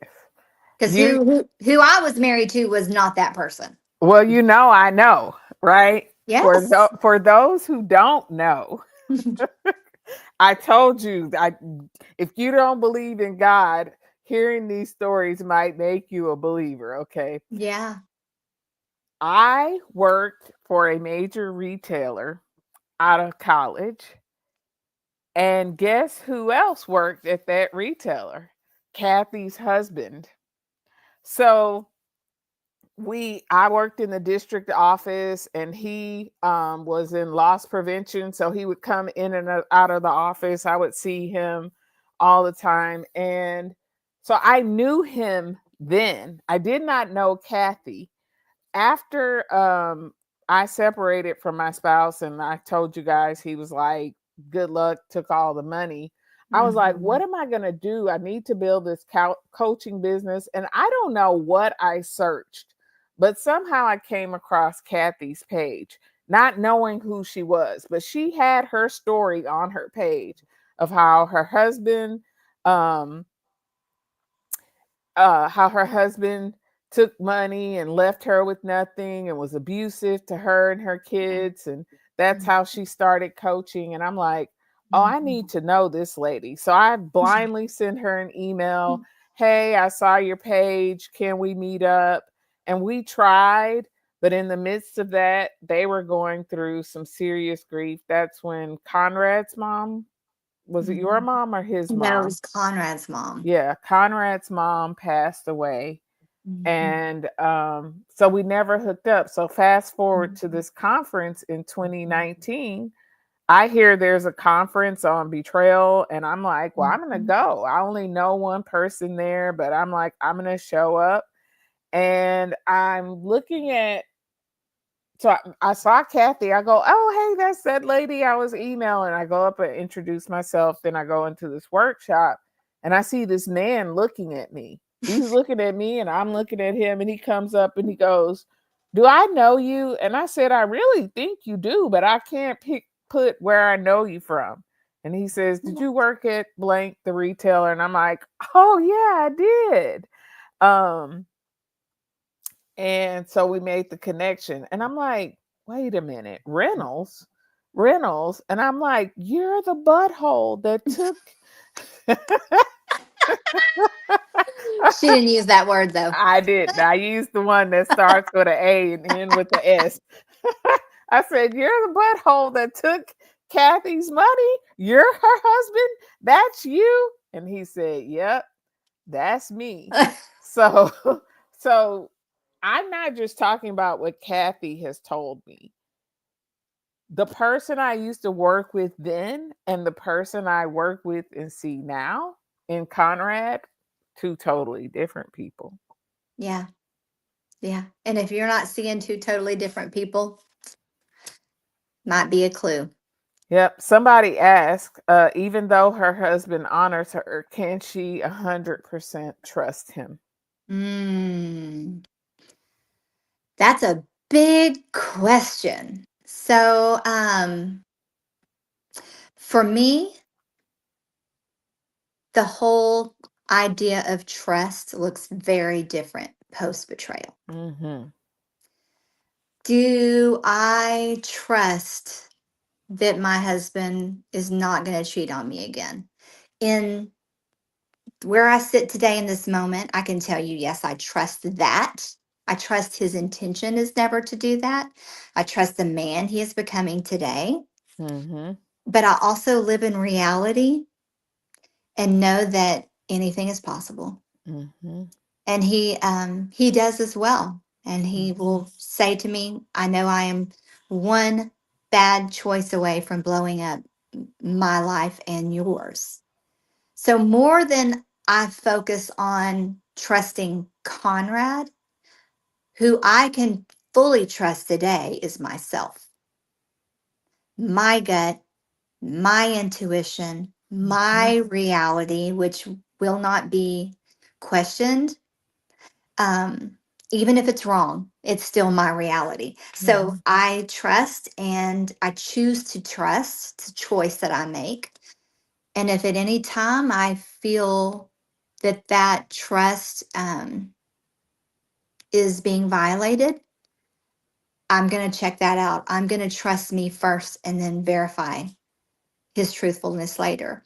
And Mm-hmm. there have been times when I absolutely have. So, for example, when his mom died, at that point, he was doing some really good recovery and we were very close and very connected.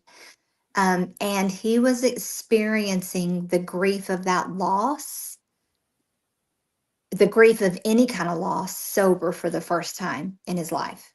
Mm-hmm. So he didn't have a skill set for how to go through that. He's been medicating those hard emotions his whole entire life.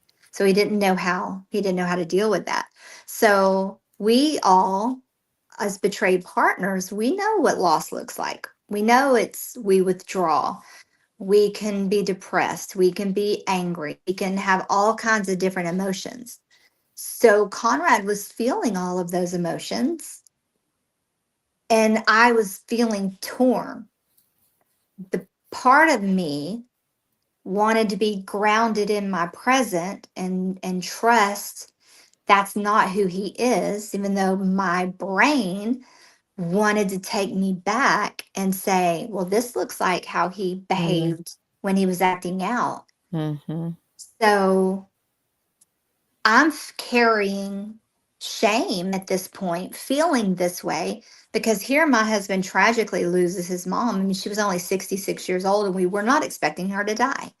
She had a relapse of cancer and she was gone in 4 weeks, and it was Mm-hmm. very tragic for our family. Um, and I'm feeling shame that I could not even be there and support my husband fully because my brain's being hijacked and I'm making up stories about what could be happening. And so the old me, the people pleasing me, would have sacrificed myself and kept that to myself. That Mm-hmm. never served me well. It didn't serve Mm-hmm. us well. Didn't serve Mm-hmm. him well. So I used and I love Sarah Morales' new shirt. And if y'all haven't seen her merch, you've got to go get that. I'm buying that shirt. Like I learned to use my voice. What did it say? I learned to use my voice on the inside. So I was learning to use my voice on the inside, and then I just expressed it. I have to bring this to you because I want intimacy with you, and I can't keep this from you if this is what I'm feeling. And Mm-hmm. his response to me was, you have every reason to feel that way. And I didn't ask him to do this. He did it of his own free will. He started scheduling polygraphs every year from that point on. And he never one time shamed me for not trusting him. And he never has. I have never heard the words out of his mouth, you know, oh, are we here again? When are you going to trust me? Is it always going to come back to this? Never. So that was a very long way to talk about trust. No, but I think you added the nuance that we need because the trusting him in certain areas and in certain ways, I don't think we ever get back to 100% trust, because No. if we understand we are flawed people, right? Mhm. And so it's holding the both and, right? Mhm. That I trust him right now, and I have the awareness that at any given day he can choose to go back down this path, right? It's not Yes. that blind trust that a Mhm. lot of, I can speak for myself, I made assumptions that once you got married, you know, that was it. Like, Yeah. and that's why in the definition of intimate partner betrayal is that violation of the mutual agreements that you have in the relationship. Mhm. Mhm. Yeah. Do you ever feel like, just like it's hard to wake up in your reality after betrayal, now that you're, in this really sweet season, do you ever find it hard to believe that this is your reality now? Mhm. Oh, yes, I do. And there are even days, y'all, I can't believe I'm saying this where anybody in the world can hear it, but I'm gonna say it anyway. There are even days where my brain will take me to these places and I'll say I'll say things like this to myself. This is all part of a big elaborate scheme. He's so mad at me for the divorce. He's just doing all this to be really, really nice, and then he's just gonna stick it to me someday. Crazy stuff. I mean, our brains are so crazy, and this the stuff Yes. we can make up. And then I'll, come back to reality. But Yes. yeah, there are days. Honestly, there are actually days where I look at him and I think he's so much better of a spouse than me. He's so much better to me than I am to him. And then I'm like, did I just think that out loud? Did I really just say that out loud? Yeah, it really is. There are days I wake up and think, I can't believe that this is my life.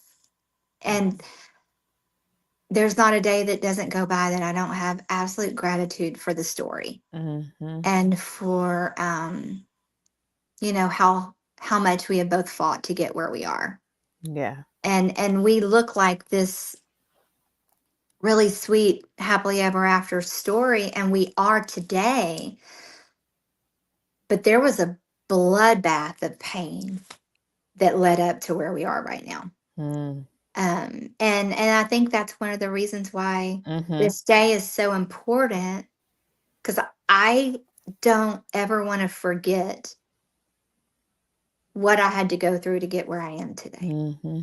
And I don't want my husband to ever forget what I had to go through. Right? Say it right. Exactly what I had to go through to get where, I am today, where we are today. And he Hmm. doesn't. And I'm so Hmm. thankful for that. How about you, Yeah. Andrea? What Yeah. about you? What about me? You answer the question you just asked me. That, what I was doing is pulling up the email from Conrad. So I read some of it earlier, but maybe some people missed it. Mm, So Conrad sent me an email at 5:22 this morning. And let me tell you about this man. Like, to watch him love Kathy makes me feel loved, because he's not stingy with his love. Like, Conrad loves everybody in his space. That we did these personality assessments at Daring Ventures, and his was connector. And that's so true of him. Like, if Conrad loves you, he loves you, he loves you. And you don't question it. But if he doesn't like you, you also you also won't question it. but he's not fake, that's for sure. No, no. But I was pulling up his letter to say that part of what is happening for me at Daring Ventures with Conrad, with Wendell, with Marcos, with Jake. It's like I'm in the presence of all of these safe men, Mhm. and it is so healing for me to know that they exist. And somebody asked me on TikTok, why even bother with men? And I'm like, you can't make me hate men. I know some really good ones. Plus I got two sons, right? And I think yeah, I can't. Is this the life I would have written out for myself, being a single mom with four kids, starting over? No. No, there's no part of me. As a matter of fact, I was very intentional to not choose this life because I mentioned that earlier, that watching my mom raise six children on her own was so hard. Watching her struggle, watching the sacrifices she had to make, and therefore sacrifices we had to make. I wanted more for my children. And I'm not going to cry because I see my daughter in Instagram, and I see my oldest nephew son in on Instagram. Aw. If you know me, I love my children, and Oh my gosh, fiercely. my niece and my nephew were my children before I had children. So anyway, back to your question of my life right now. Mhm, I am so in love with me, mhm, like this version of myself hasn't existed before. I always knew she was there.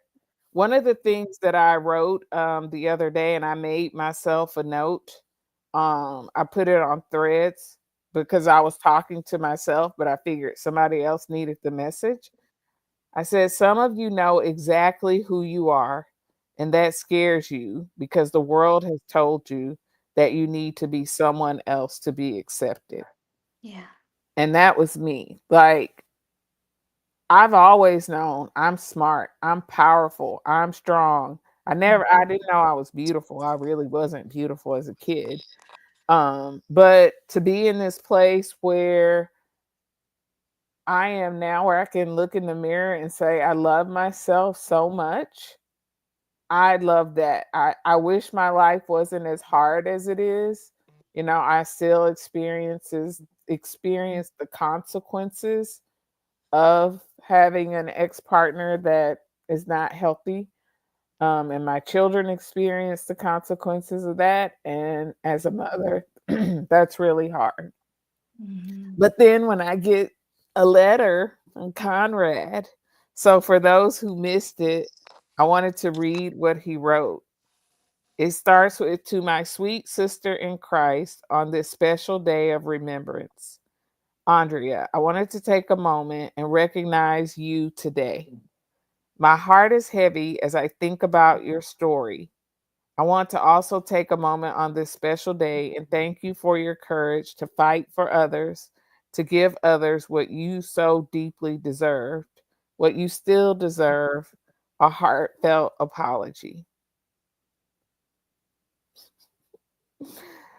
He said, I'm going to share this letter that I read to the ladies at Returning to You. God had other plans for you, my sweet friend, and He's using you for mighty things to glorify His kingdom. May He continue to show and demonstrate His love for you and remind you who you are and whose you are. Keep going, sister. You're making a difference. You are. You are making such a huge difference. Isn't he just the best? See, right now, it's that moment where I'm like, is this really my life? Right. And He didn't just do that for me. Stacy said He wrote her a letter He too. sure did. Yeah. Because so many of us, so many women are never, I mean, we can't take credit that that was his original idea. I mean, Mhm. that was Daryl Brazel. Mm. Was the first place that I had heard of that, and actually, Mhm. it was Stacy's recommendation. Hey, Conrad, how would you feel? So I'm going to give a shout out to Stacy Smith, a Hey, brilliant idea. Stacy. And he's like, oh my gosh, that's brilliant. But they're his words, they're his Yes. heart. Yes. Um, but it's true. So many women will never hear those words from their partner. Yeah. They'll never get a heartfelt Mhm. apology. Even some women who are choosing to stay in their relationship, Mhm. their husband may not have or ever have the capacity to be Mhm. able to truly have a perspective of what it might have been to be in your shoes. Mhm. And that's heartbreaking because every woman deserves to have that understanding from someone. Yes. I mean, we can get it from each other as betrayed partners. And man, some of the most amazing humans and my closest friends I've found through this journey. But to have that said to you by someone who's in recovery, who Mhm. is who has been the betrayer, Mhm. it just stitches together a little broken piece of your heart that Mhm. otherwise would not have been mended. Mhm. You know, when Andrea and I were we were doing groups with Sherry Keffer for a season, and then it just got to be too much to Mhm. do our regular jobs and to fly out and do those retreats with her. But Sherry had asked for Conrad to come and speak.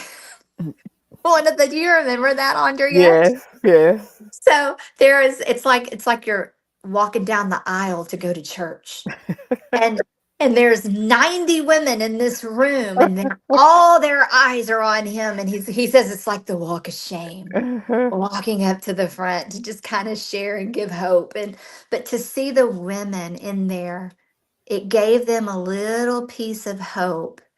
Maybe not necessarily that their husbands are going to come around, but hope in humanity, Mhm. hope in that there are men out there who are really good men, who Mhm. choose to be those good men, and they Yeah. deserve to have that hope. Yep. They really Yeah. do.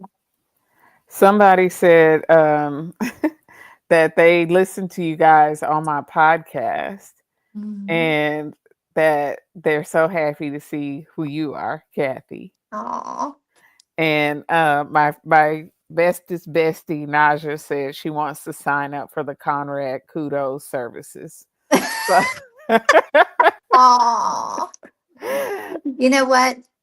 When he gets home to pick me up, I should have him hop on here with. you should, you should, you Okay. should tell him out. Just give me 10 minutes. Okay, Uh, you text him yeah, right now. okay. Because he ain't gonna say no if Andrea asks. If Andrea asks or Stacy asks. Yeah. I mean, I think it's really, really, really, really, really important for people to know that you cannot lump all men together. No. Conrad is in recovery. Did he do some bad things? Yes. But the true character of a person is what happens when they do wrong and they get called out for that wrong. Do Mhm. they do the work to make it right? Do they do the work to make amends for the harm that they caused? Do they walk in humility, knowing that they could go back to being that dangerous person at any time? Yes. Mhm. And Conrad is the example of that. Nobody's perfect. I work with guys in recovery, and I say all the time, had different things in my life gone differently, I could have been right there on the other side of that equation. Sure. That's not my story, but I understand how people get there. I understand Mhm. how people get there. And so knowing that, I do have a belief that people who are inherently good, Mhm. there are some people who are not inherently good, Yep. aka Mhm. my my my Former. story. Yeah. Yeah. There's always chafe among the wheat. That's right. But the true test of a person comes when they don't get what they want. When you take away everything that they hold valuable, Do they come out kicking and screaming and playing the victim, or do they take responsibility for the harm that they caused and rise to repair? Yeah. And that's what Conrad has done. That's what Bob has done. That's what Mhm. Jake has done. That's what Scott has done. Mhm. That's what uh, Brad Wendell has and done. Wendell. Mhm. Yeah. I mean, we work with an amazing team of guys who really model humanity, because none of us is perfect, Yeah. right? And so I just want to give hope to women out there who wonder, are there any good men? Yes, there are, but there are no perfect men. No, he doesn't walk on water. That's for Mm-mm, sure. And mm, they're not perfect. mm-mm, You know, one of the things that I've noticed with Conrad over the years is the the more he grows in the developmental emotional deficits that he mhm, has, that mhm, were partly mhm, what created this addiction that he's suffered with for so many years, mhm, the more his capacity to um, sit in pain with unmet needs, to experience hard things, and to be able to do that sober minded and not fall back into those old patterns, mhm, the more I've seen him grow and grow into his true, authentic self and the best version of himself. mhm, Um, I think, in my story, when we separated, it was the strangest thing for me to navigate, because he had like this, it's almost like a light switch in his brain, Andrea, where he just shut it off. mhm, The part that had me in it, had mhm, our marriage, our life together. At that point, we had been together for, I think, 23 years or something like that. Um, it's like I didn't exist. mhm, And he was able to just compartmentalize and detach from that reality. And I understand now it's because he had no way of coping mhm, with the reality of the consequences. And there's mhm, this part of him that just kind of thought, well, she's just going to divorce me and she'll get better and then everything will be okay. And so he just kind of removed himself from that reality. And mhm, when I love what you said in your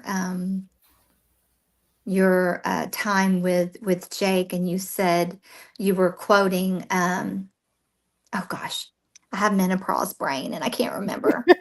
What's the Broadway show? Oh, Hamilton. Thank you. Mhm, You quoted Hamilton and you said, she removed herself from the narrative and then she put mhm, herself back in. mhm, He did the same thing. mhm, He removed himself from the narrative because mhm, it was just too painful. But when mhm, he chose to put himself back into it mhm, with both feet, and he let himself feel the enormous weight of what he had done, mhm. and the ripple effect, man, that was humble making, and continues to be every single day. Yeah, He and truly you've got walked. 2 boys watching him. Oh, absolutely. And they have so much respect for him, and I cannot tell you what that does to my heart. Mhm, That my boys just love and respect and truly honor him, mhm, because they did not. They mhm. he wasn't the best dad, and he'll admit that. He Yeah, wasn't he wasn't present. I mean, he did the best he could with the deficits he had, yeah. but yeah.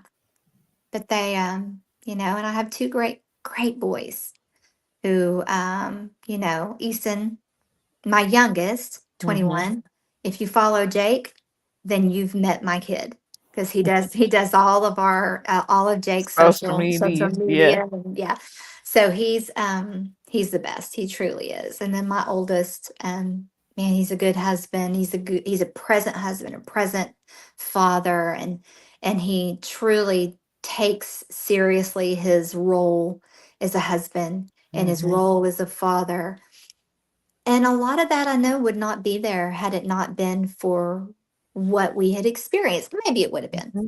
But I'm just thankful. I'm rambling at this point. I'm rambling. You gave me a platform. I'm No, gonna ramble about how great my husband is. But not, I don't think you're rambling at all. I think this is, somebody's out there watching, and I'm telling you, I gotta figure out how to go live on TikTok too, because while I'm on here, because that's where the people need to hear the stories of hope and redemption.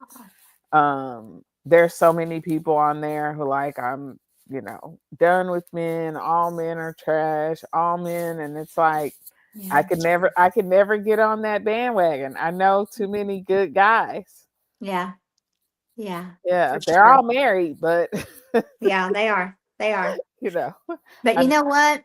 I also feel like I can't take credit for the changes that he's made, hmm but I can definitely take credit for the influence that I had.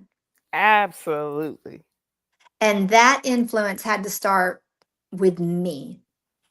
I had divorcing I him, what? divorcing Yes. him.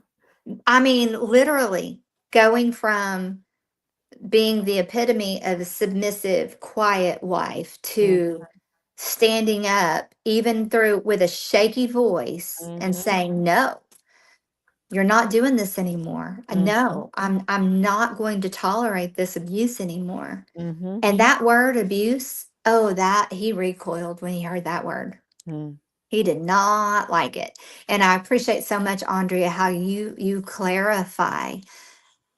A, we can call it abuse. It doesn't mean you're an abuser. Mm-hmm. Although sometimes that is true. Right, Um, right. but it doesn't have to mean you're an abuser. That's But right. what you're doing is abusive. That's right. And it was. And me doing the work, and it was, oh man, it was hard work to recognize the gaslighting, to stand up for that, to stay in reality was like, man, I think about it right now and I can feel it in my body. Mm. I can literally feel it in my body as I remember the hustle every day for so many years to just stand up for what's true and what's right, Mm-hmm. and to not allow him to pull me into dysfunction, and to stand Mm-hmm. firm, and to have boundaries. Man, if there's anything that I can encourage the betrayed partners who are watching today, is you've got to have boundaries. Mm-hmm. I mean, that is the foundation for what's going to make a relationship possible, is Mm-hmm. that you have boundaries, protective and containment boundaries for Mm-hmm. yourself. Mm-hmm. And I worked my tail off to have those things, Yeah. even though it meant ultimately me having to honor a consequence that I set, Mm-hmm. that said, I'm going to divorce you if this happens. Mm-hmm. And I did. And it was hard. But I don't have, there's not one part of me, and people ask me this a lot. Do you regret it? Do you regret it?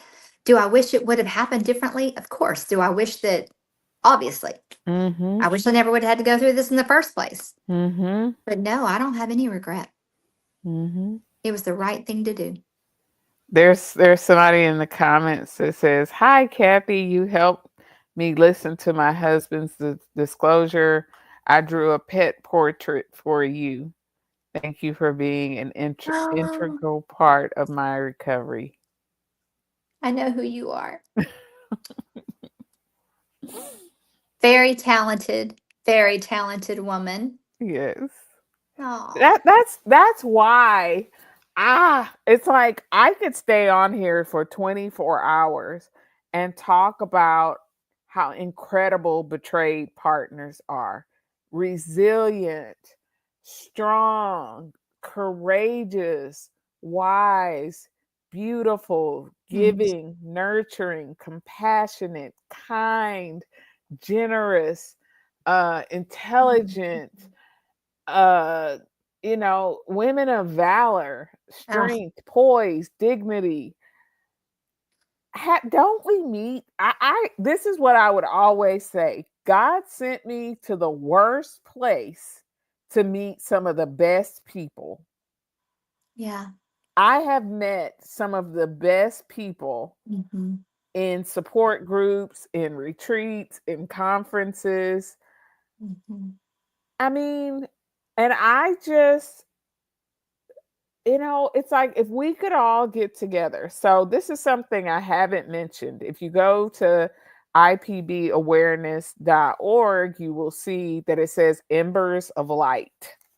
Mm. And I was thinking, like, okay, Britney Spears has her people, Taylor Swift has Swifties, Beyonce has the Beehive.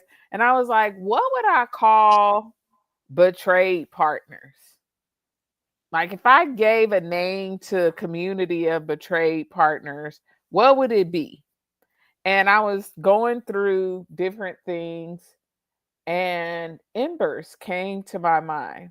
So I'm trying to make sure I'm not taking anybody's names or anything. So I'm like on Facebook going embers of light. Like, is that already, that Yeah. name already taken? And guess what comes up? A poem that I wrote in 2020 Stop it. that I remember writing it, but I do not remember talking about embers in it. And here's what it says. It says, Not Yet Born, the story of a woman in transition. I am not yet born, though I have lived. The me that was has come and gone. The new me is not yet done. I am in process, a work in progress. I see glimmers of light, burning embers that remind me of what once was. I'm not yet born, so they quickly go away. There is a new me waiting to emerge, a refined me I have not seen, yet it is the me I was always intended to be. And when I am born, I will forever be me. I don't even have words for that. Wow. So I, of course, go Google and I'm like, what's the spiritual significance of embers? And this is what it says. The spiritual significance of embers is rich and layered. Embers carry deep symbolism across many cultures, often representing resilience, transformation, sacred presence, and hope, especially during or after seasons of destruction, darkness, or loss. Wow. So that's why we're wearing orange today, right? That's why we're wearing it, to represent the embers of light. That's why the website says embers of light. And this, it went on to say, embers represent enduring fire. Embers are what remain after the flames die down. They represent the fire that still burns, even if quietly. Spiritually, they symbolize resilience, hidden strength, and the inner light that persists despite pain or devastation. Is Couldn't that, be more appropriate. I was about to say, can you think of, I mean, can you Mm-mm. think of a better word to No, describe the trade partners? no, I can't. not at all. I can't. And it kind of goes in line with what I've always envisioned myself to be Mhm. and other betrayed partners. And for the very reason that you just described, was I look at us like phoenixes. Mhm. We have risen from the ashes more Mhm. beautiful Mhm. and resilient and strong than we ever were before. Mhm. Man, I love that, Andrea. I'm not even born. Mhm. That's so appropriate because I think one of the beautiful gifts, if you can find a beautiful gift of betrayal, for me, it was finding me Mhm. and first recognizing that I was truly did not even know who I was. Mhm. I didn't have an identity. My identity was in I'm his wife, I'm their mom, Mhm. I'm, I go to this church, I give back here, I'm a small group leader. That was my identity. And I had not yet been born either. Mhm. So, does that mean that the wrinkles digress with us? Well, Just asking. so here's what I like to think. Okay, just go with me on this. This is how my mind works.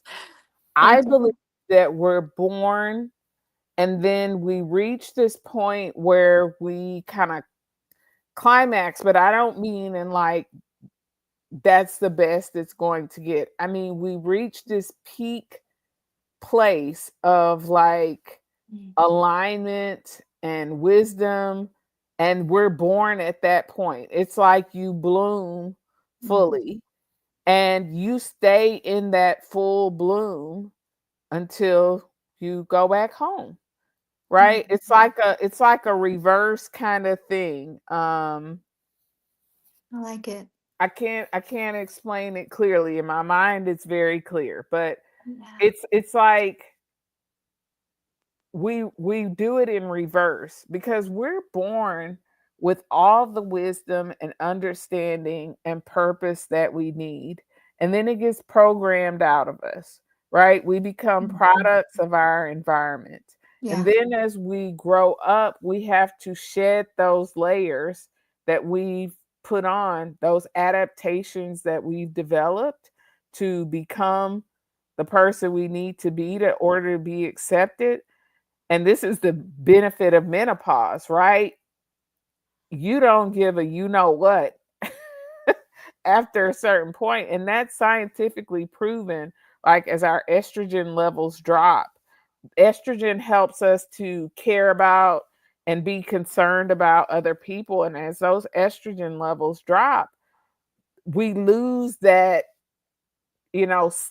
we still can be sacrificial, but not to the expense of ourselves. Right. We run out of gas. Yeah. Well, I say we run out of F's, right? Yes. Yes. So that's where the We Do Not Care Club I love came. that. If you're not a member and you're premenopausal or you're in Yeah. menopause, you must join. Yeah. Yeah. Yeah. Oh, that's funny.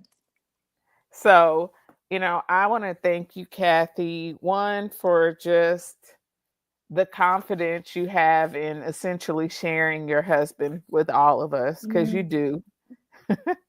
And not in a begrudging way. Like you delight in seeing him love on us too.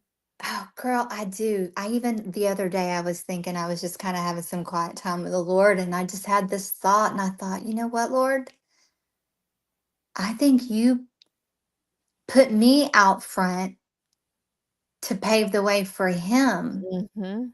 to share a message. Mhm. And I feel so much honor for that. Like so on the like you had mentioned, he comes and he speaks to the ladies at the Returning to You retreat on the last night. Mhm. And I look so forward to that day because I know they're getting incredible therapy from Cheryl and from Stacy, and they are, getting lots of material in the groups that Mhm. they do, and they're forming bonds with each other. They're becoming empowered. They're becoming alive and awake. Mhm.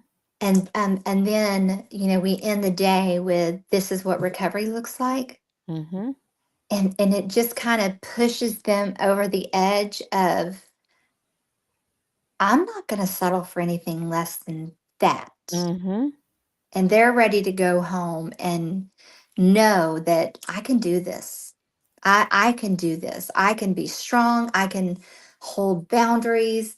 And I think that his presence there really helps to get them to that place. Mhm. Man, I love getting to watch him do that because he does it and he always is humble with me and is always grateful that I believed in him, because he's an incredible speaker and a great teacher.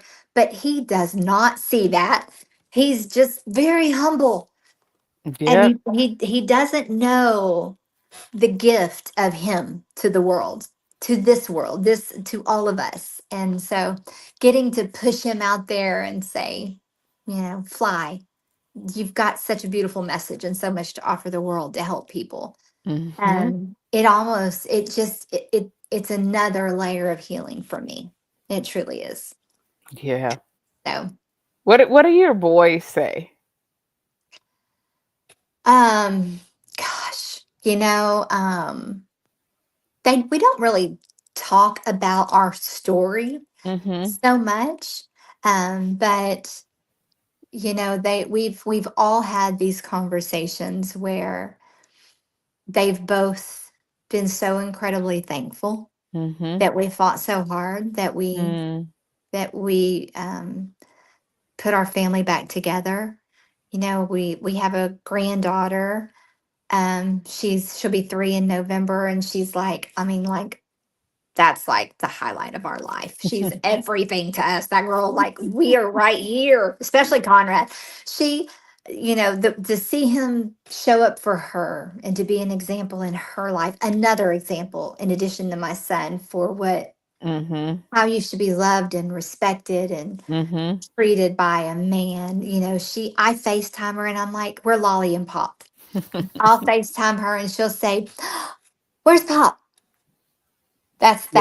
That's her person is Pop. He loves her. So my son absolutely loves to see the man that his dad is today. Mm-hmm. How he is with um his daughter, the gentleness, the tenderness. Um and he knows that he can depend on his dad. No matter what happens, he can pick up the phone and he trusts his dad where he did not trust before. And our youngest, same thing. Same thing. He loves his dad, very close to him. Um, he'll come in and just randomly give us hugs. He's still at home. He graduates from college in December. So we're gonna hopefully be, I say hopefully, I'm sorry, that sounded horrible. Easton, I know you're gonna probably see this. Um, She but loves you, East. I love you, Easton. But that my kids are 11 years apart. I've literally had kids in my house for 33 years. I'm ready for this new season of life. But they're both just incredible human beings, and they appreciate what we do. They support what we do. And a lot of people in this genre are kind of worried about, being out there and what their kids are going to think and the impacts. Man, they're like pushing us out there, our biggest cheerleaders. So yeah, I mean, you should ask them one day. Yeah, man. For anybody watching this and you're like, great for her, but that couldn't be me. What you see is two people who chose to do the work, Yeah. two people who fought hard for something, not one fighting more than the other. Kathy did put her foot down, but Conrad had to rise to the challenge. She wasn't going to Absolutely. stay around and deal with half Mhm. effort. She was like, no, sir, you will deal with this trauma. You will deal with this stuff. And she still, I tell Kathy, like, she's the queen of boundaries.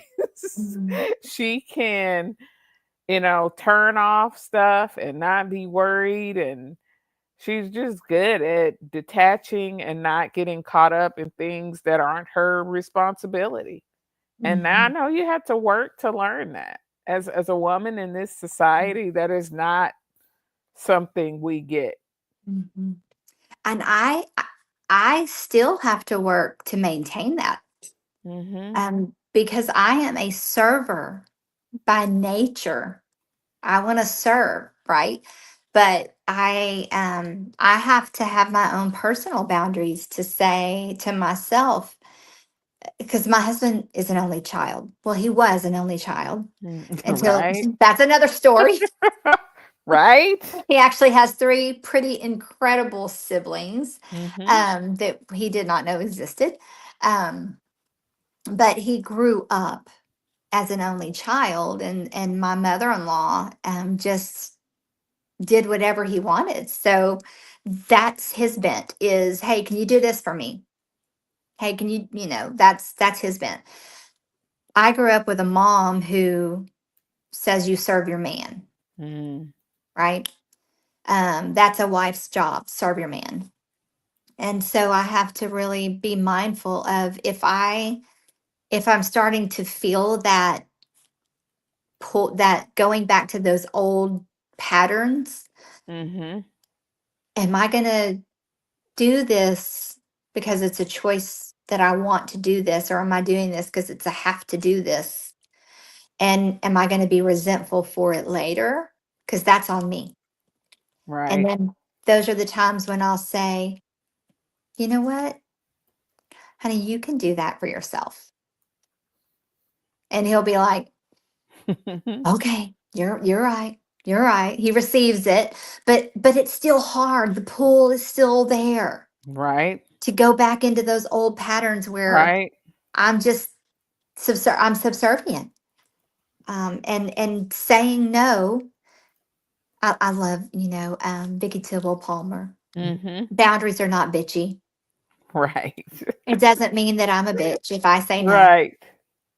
So I'm thankful for her work. And if you haven't Mm-hmm. read her book, um, her boundary philosophy was revolutionary and life changing for me. And everything I do is based on that. Mm-hmm.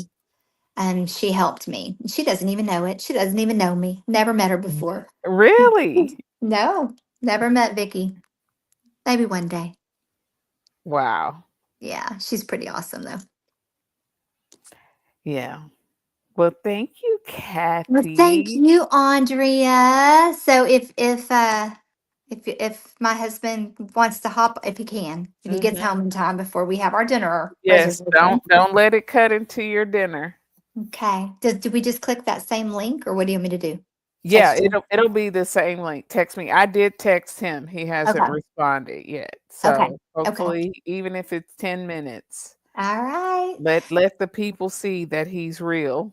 He's not a unicorn. That's All right. right, Okay. ladies, you are amazing.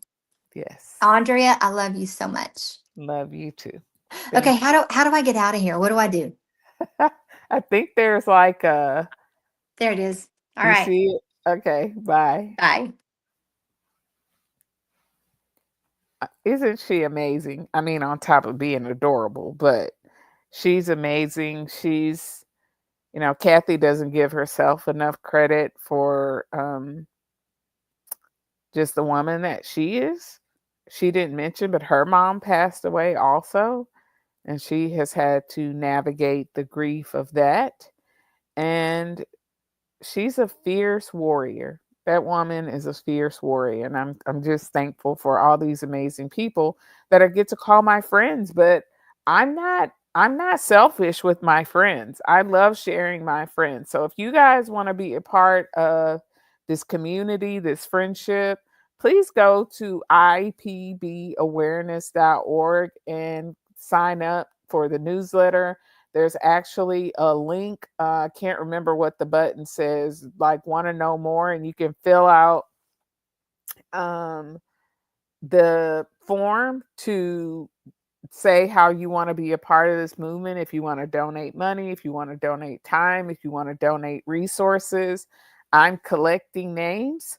So anybody who wants to be a part, I would love to have you. The alliance is for betrayed female partners only. And so this awareness day is for everybody. We honor male betrayed partners as well.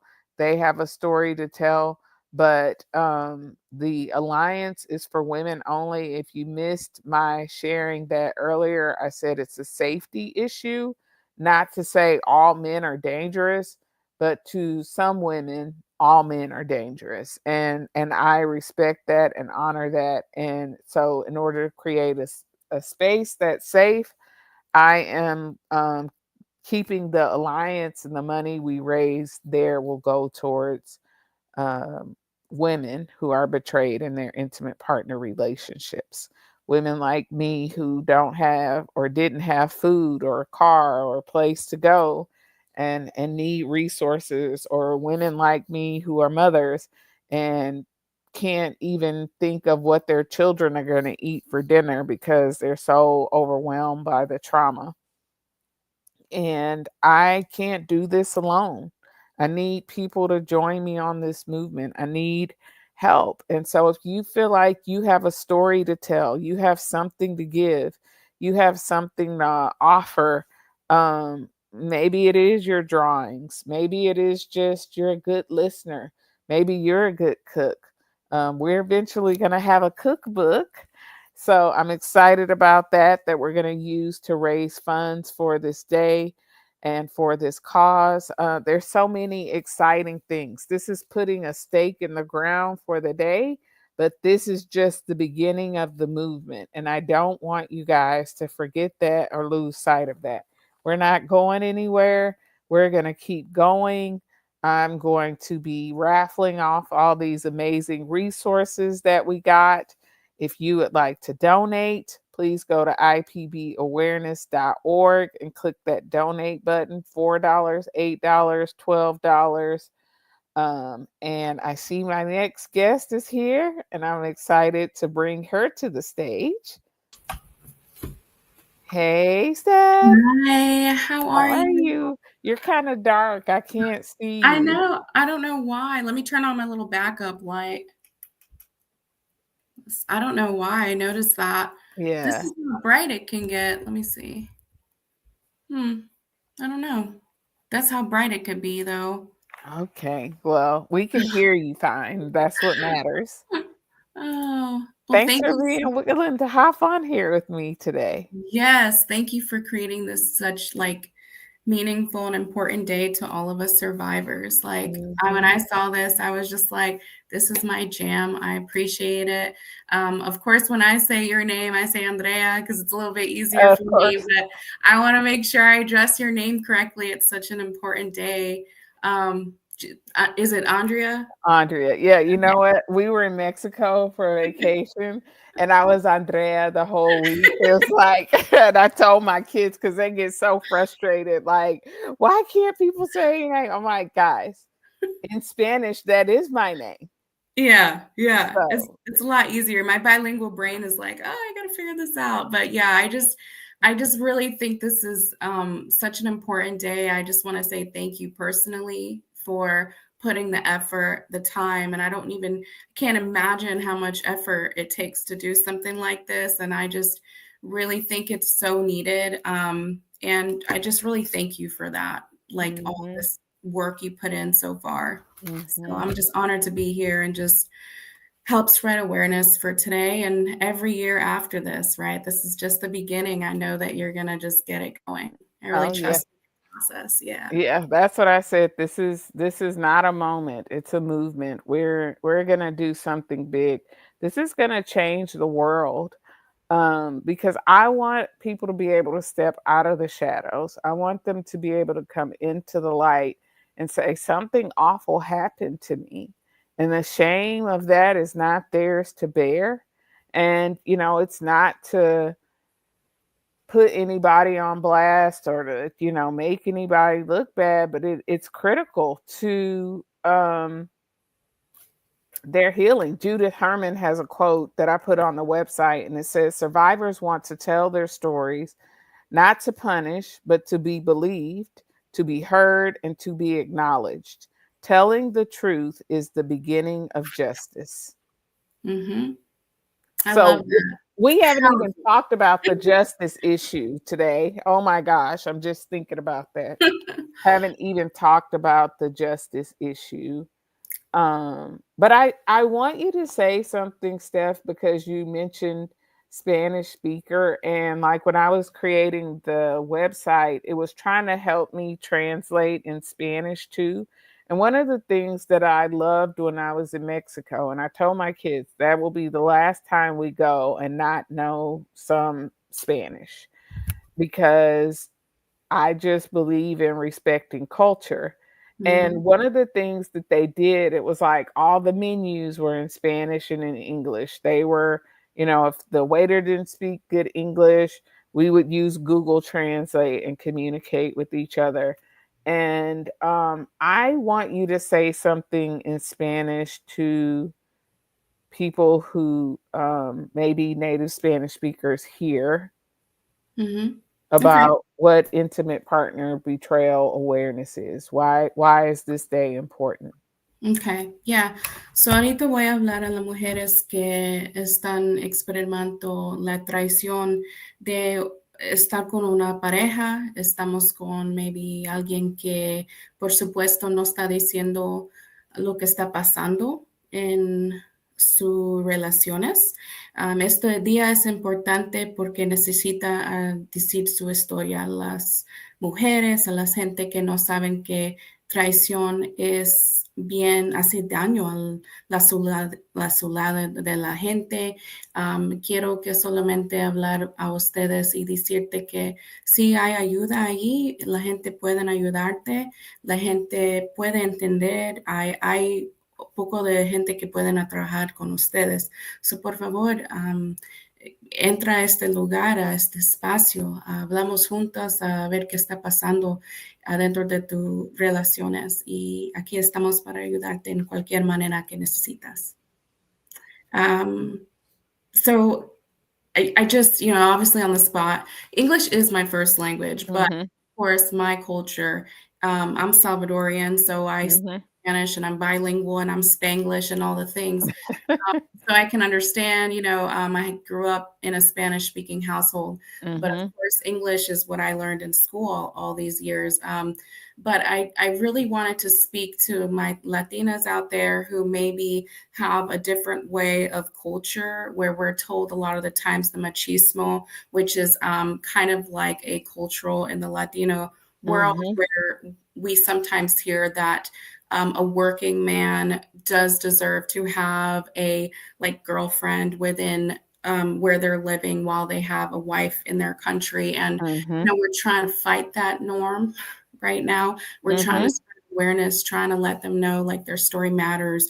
This isn't like like an ojo del mar, which is like a saying or like it's not nervios, right? Like a lot of things that we hear in the Latin culture where we blame it on like just a little bit of like an anxiety, a period of anxiety. This isn't like a time to minimize that, that her story is valid and that this is very valid pain to go through. So that's kind of what I was speaking to any of my Latinas or my Spanish speaking women out there. My part, we're all sisters in this. So I just wanted to Mhm. make sure that they were included as well, Mhm. that this is a movement and they're invited to it. Absolutely. Thank you so much. I was just listening. I'm like, so beautiful. I heard important, necessary. Hmm. I could pick up some words, but it Yeah. was like, Yeah. yes, yes, Really whatever good. she said, I'm saying yes. That's right. Yeah, yeah. And that is a passion. So I love that you just even address that. I think it is important because even in my own culture, being born here, first generation, Salvadorian woman here, Mhm. but I was born and raised in the United States. However, my culture, it minimizes a lot of these things. Mhm. So it was really hard to kind of fight and find that balance during my D-Day. And as a fellow survivor, it's like that's an additional piece within just, my story. But I think it's important to get out there and just speak about that too. So Yes. thank you for that. Yeah, Yeah. I think culture, I mean, when I did my ABSATs training, I was like, where's the culture in here? Where's the culture in the material? Where's the culture in the considering the audience? Where's the culture in the betrayed partners? You know, I mean, I was like, I don't see it. And, Barb, as she is, was like, I bless you to go do it. I was like, say less, right? I mean, it's something I'm gonna talk about because Mhm. it is important in the context of the conversation. Yes. For you, it's the machismo. For me, it is I mean, it's deep, right? We have a history of slavery and men being ripped apart from their families, and the culture of men being like breeders due to slavery, and women being strong black women, or tropes of the angry black woman.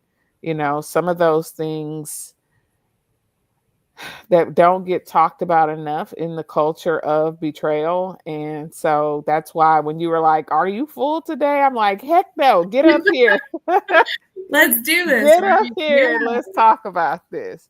Yeah. You and I talked about this before, so it's not like that's the first Mhm. time we've had this conversation. Yes, yes. And I think too, a lot of my clientele now, like that I'm noticing, it's not even, just my story alone, right? Like there's Mhm. other women out there who have similarities, or Mhm. there's also a very real trauma of, immigration in Mhm. general, like our parents come from another country in the 80s, the 90s, like to find just survival at that point. So it's like, as a first generation Latina, now we have a whole added pressure of like, okay, I need to do, I got to be a doctor, I got to be a lawyer, I have to be a Mhm. veterinarian, I have to like repay for them essentially like finding survival. And I was even, it's almost like this additional pressure.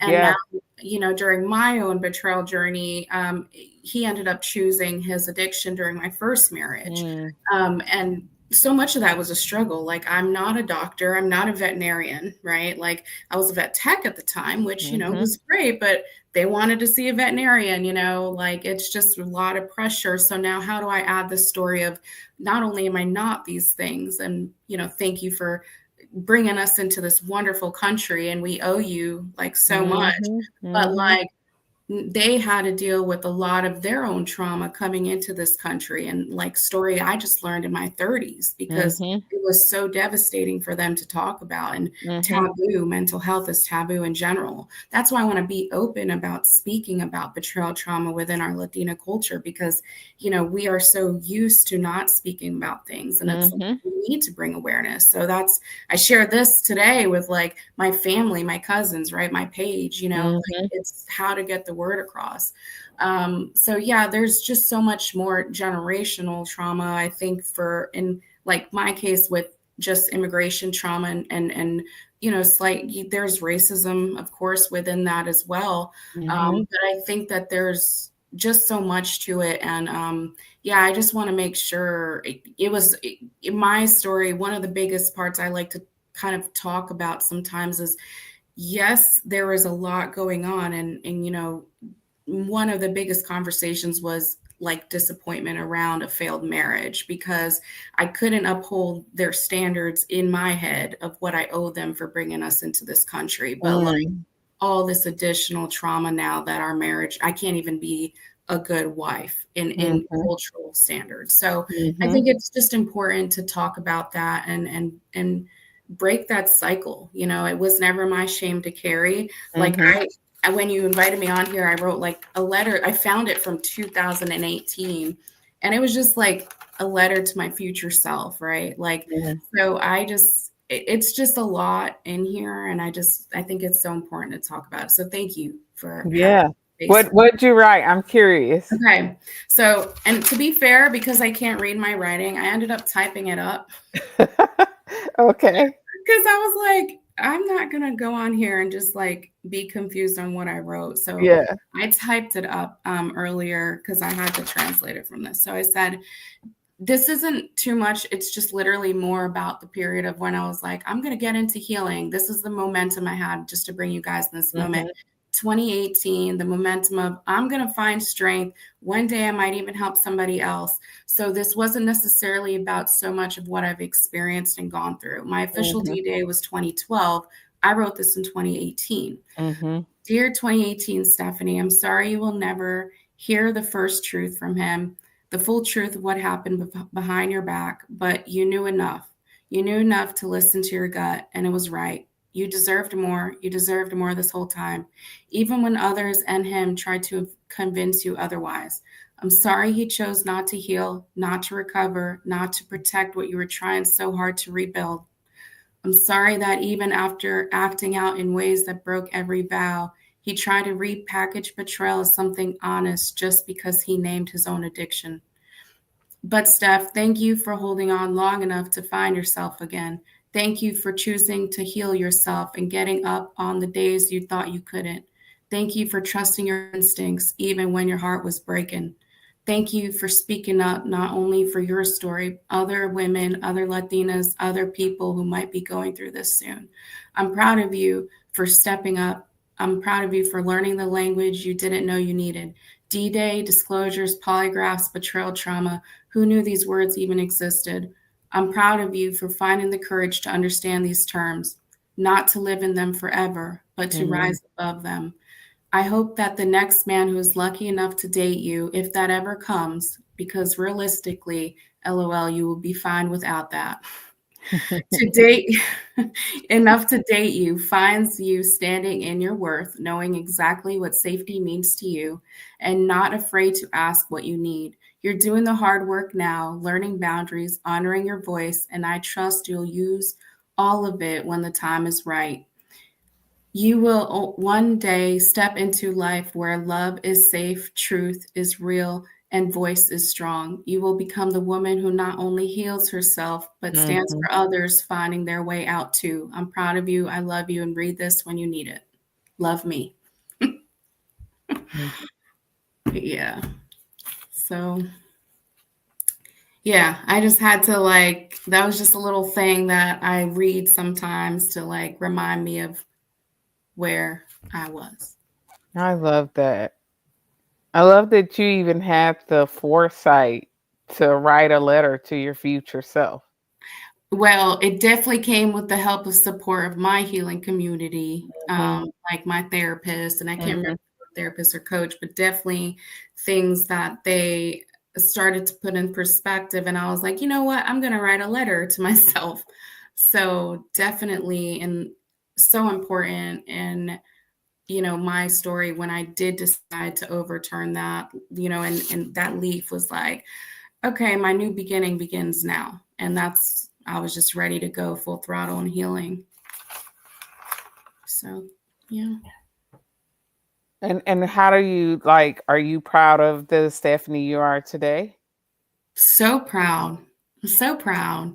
I just see that. So I actually just submitted my case study to AppStats, and what I used is like the phoenix, right? Like Mhm. the Mhm. phases, phase 1, 2, 3. Like I Mm. look at that as a phoenix, and even as post traumatic growth, and where I feel like I'm at today, um, you know, I'm like soaring, but I'm always going to remember, right? I'm like the sky still holds a lot of Mhm. turbulence, right? Like, and one of the big questions, right, we get, when is this going to end? Like, when are we going to heal from this? When is Yeah. this over? And I definitely think for me, I identify that in my journey as like, it's a continuous of healing, right? Like Mhm. sometimes even today, it's been years since that. I'm remarried into a second marriage now, but there's some things that come up that might make me feel uneasy. And Yeah. instead of it being a trigger, like for Mhm. me, it's a remembrance and of like a grief sprout. Maybe I'll Mhm. have like a tear, or maybe I'll have a second where I just got to take a deep breath. But it's so much different than what a trigger was. Yeah. So I Yeah. am proud of what I've learned. Yeah. What made you commit to doing this work as a profession? Yeah, it wasn't where I was going. Like this is not what I think I thought I would do. Mhm. Yeah, I just, I when I started really healing, what I noticed was the more I shared my story and like started to talk to other women, they were kind of like, Mhm. and it just started to raise like awareness within other women. And once I started to see like connection and community, I then noticed, oh my gosh, this is a space that's lacking and some resources. I think when I started going into healing, there was definitely more resource for him versus Mhm. like me as a partner, and then versus me as additional, cultural nuances within that. So it just seemed like so much was missing. And I thought once I really get a handle of my own journey, of my own story, of like education around this, then I want to give back. That's kind of how it hit me. I was just like, I see a lot of resources that are just not there. Yeah. Yeah. Um, So that brings me to what, something you mentioned to me when we were talking about you coming on. You do drumming, which is unique to this space. the graphic. Say more about that. Yeah. So Dr. Cottle's practice in Texas, Intensive Hope, she does like intensives in person. Mhm. I sometimes support virtually, and we use something that she kind of coined called polyvagal informed drumming. So Mhm. I use a frame drum, and I just teach how to play really basic notes. So it's called a frame drum, and people use that in the office, or you can even do it at home. Get an Amazon box. Like, you can Mhm. make beats on your own. And I basically help with rhythm, and we really get a way of expressing pain within our story on those harder days. Mhm. So there might be days where maybe someone just had a disclosure, someone just had another discovery or confession, Mhm. um, or there was, something that was found out that maybe didn't come to light before, or there was chances, whatever it might be.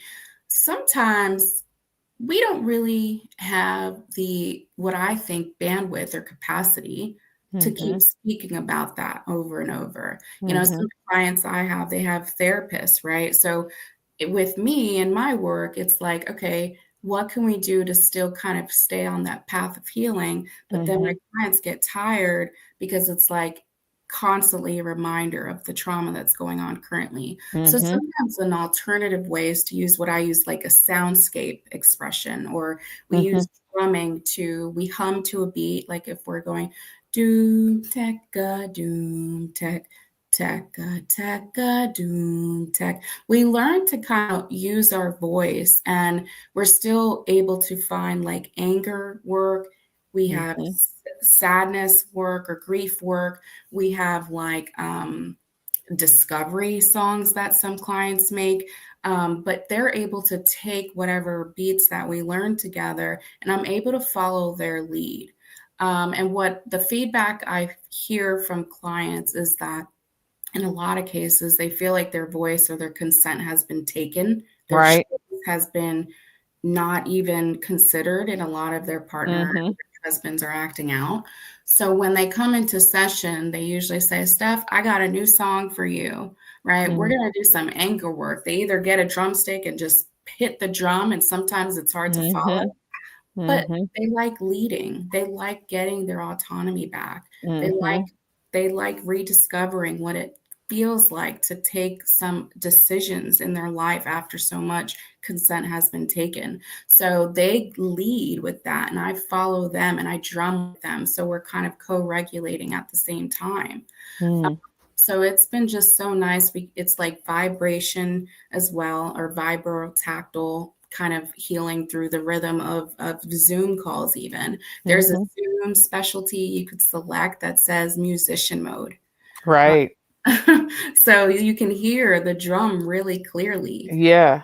So that's kind of the work I like to do as of yet. So but that's been really healing for a lot of clients so far, that I like hearing different modalities, right? Different Yeah. ways that this field is emerging of different opportunities for clients. So Sure. I mean, music is therapy. And I don't know if you were on when I was talking to, I don't know, I've been talking to so many people. I forgot who I was talking to about our bodies being instruments.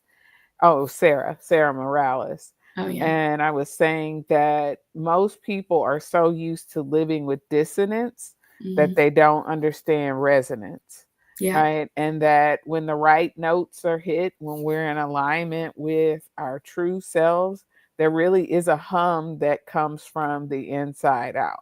I've been feeling that as I've been working on this. I felt that as I do work with my clients.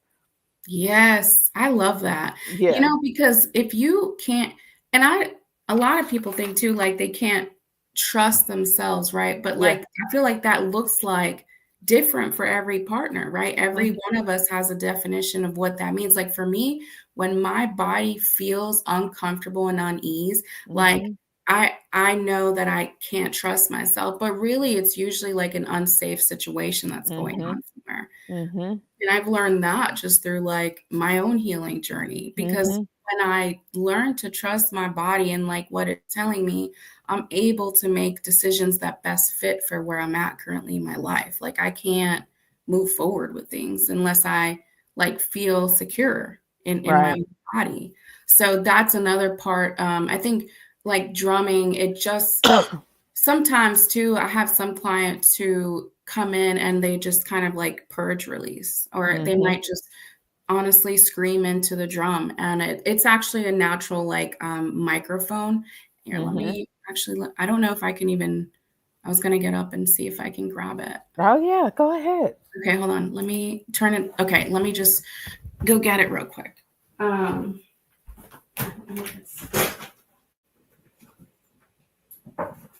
I had to move everything this weekend, so.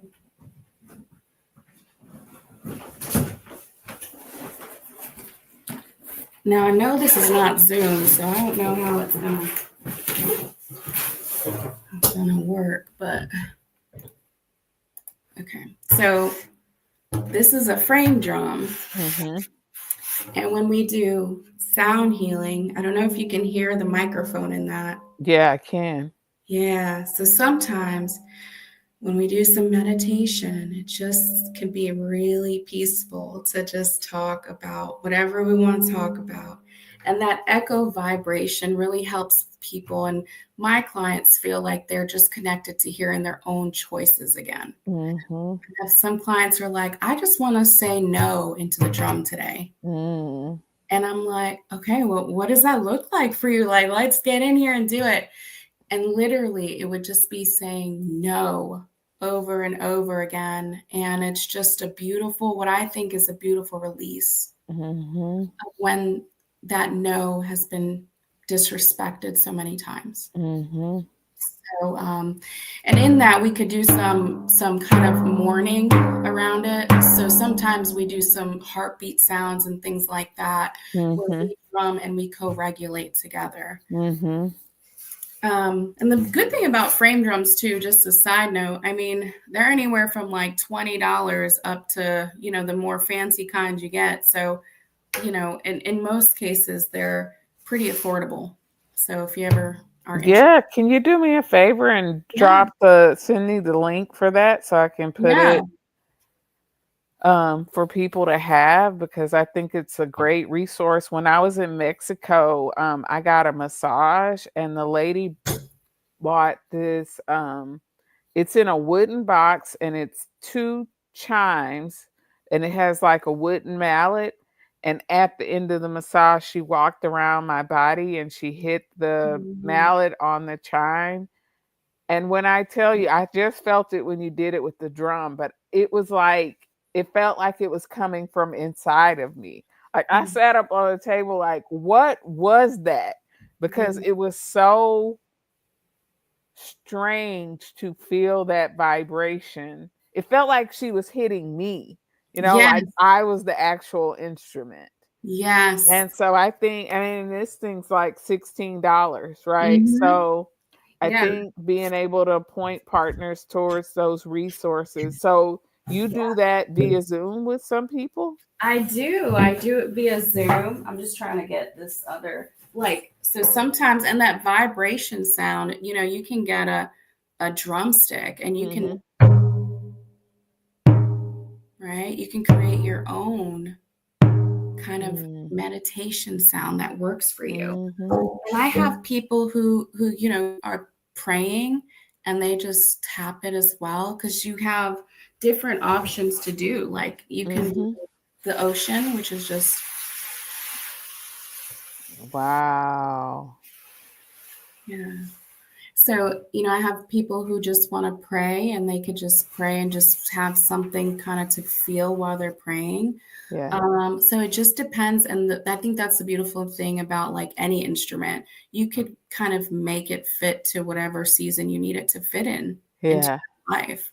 Um, but yes, I'm sorry. What did you say before that? I just wanted to get my drumstick. No, I was saying you send me the link so I can Yeah. offer it to people, and I ask if you do it via Zoom I when you do. do. Yeah, I Mhm. do my sessions via Zoom. It's because a lot of people think you would need to be in person, but that's the beautiful thing about it. You Mhm. can, we can create any type of personalized session that works for whatever Mhm. my clients are in, right? Like Mhm. sometimes we need to do some disclosure preparation, and that Mhm. might look different as to certain people, Mhm. whatever works, we're able to kind of try things. I have some clients who just want to like just see how it might feel. And Mhm. that's a great thing too. And it all works on Zoom. I've never had any issues. I'm usually able to also hear like their end and they can hear my end. Mhm. So I've done a group of drum healing. We had about 4 participants in it. So it was a rather small one, but when we did it, it was like 8 weeks and it worked beautifully because everyone was able to come in and share their song of the week that they've created with their own notes. And then Mhm. we all honored that and had a closing by just like repeating back the beat and the pattern. And it really felt very validating. So in a way, it's similar, parallel to a lot of groups, right? Like the groups that I run, we kind of make sure to verbally validate and verbally Mhm. follow along.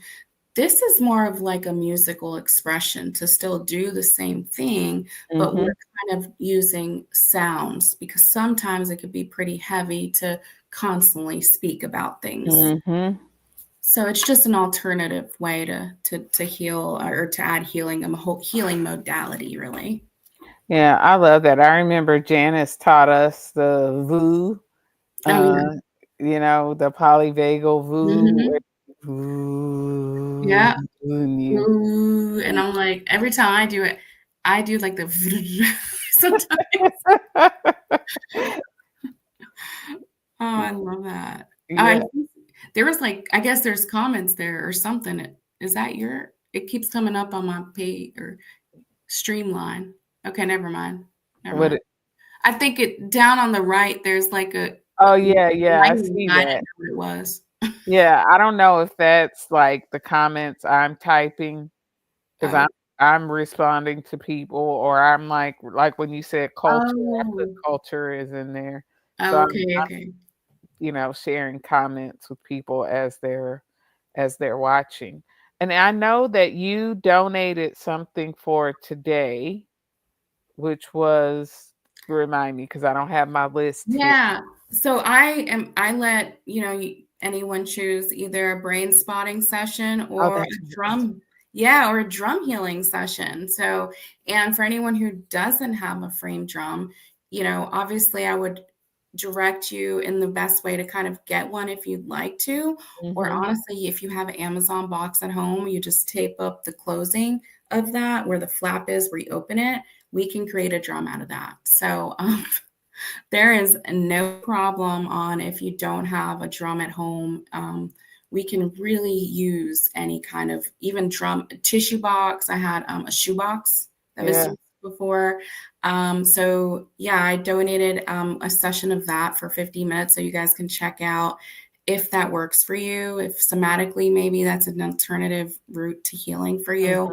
Mhm. Mhm. So I think it's a good alternative to try. It's a little bit different, but I've found that many clients can benefit from it too. Mhm. Mhm. I love that. Thank you so much, Steph. I mean, what I love about this journey is there's not a one size fits all. There's so many ways to heal that we can be exposed to, that we can create ourselves. It's like we don't have to ask anyone for permission. And you know, whoever's going to be the lucky winner of the session with you, I think is going to come back because it's such a unique offering. And our Sherry, in her Brave One retreats, she does the drumsticks, and you like hit the ground and you drum the air, and you go through a whole exercise, but we've never used, and she might do something different now because that was a few years ago when I was leading the retreats with her. But I just think there's so much beauty that can be found in the middle of all this yuck.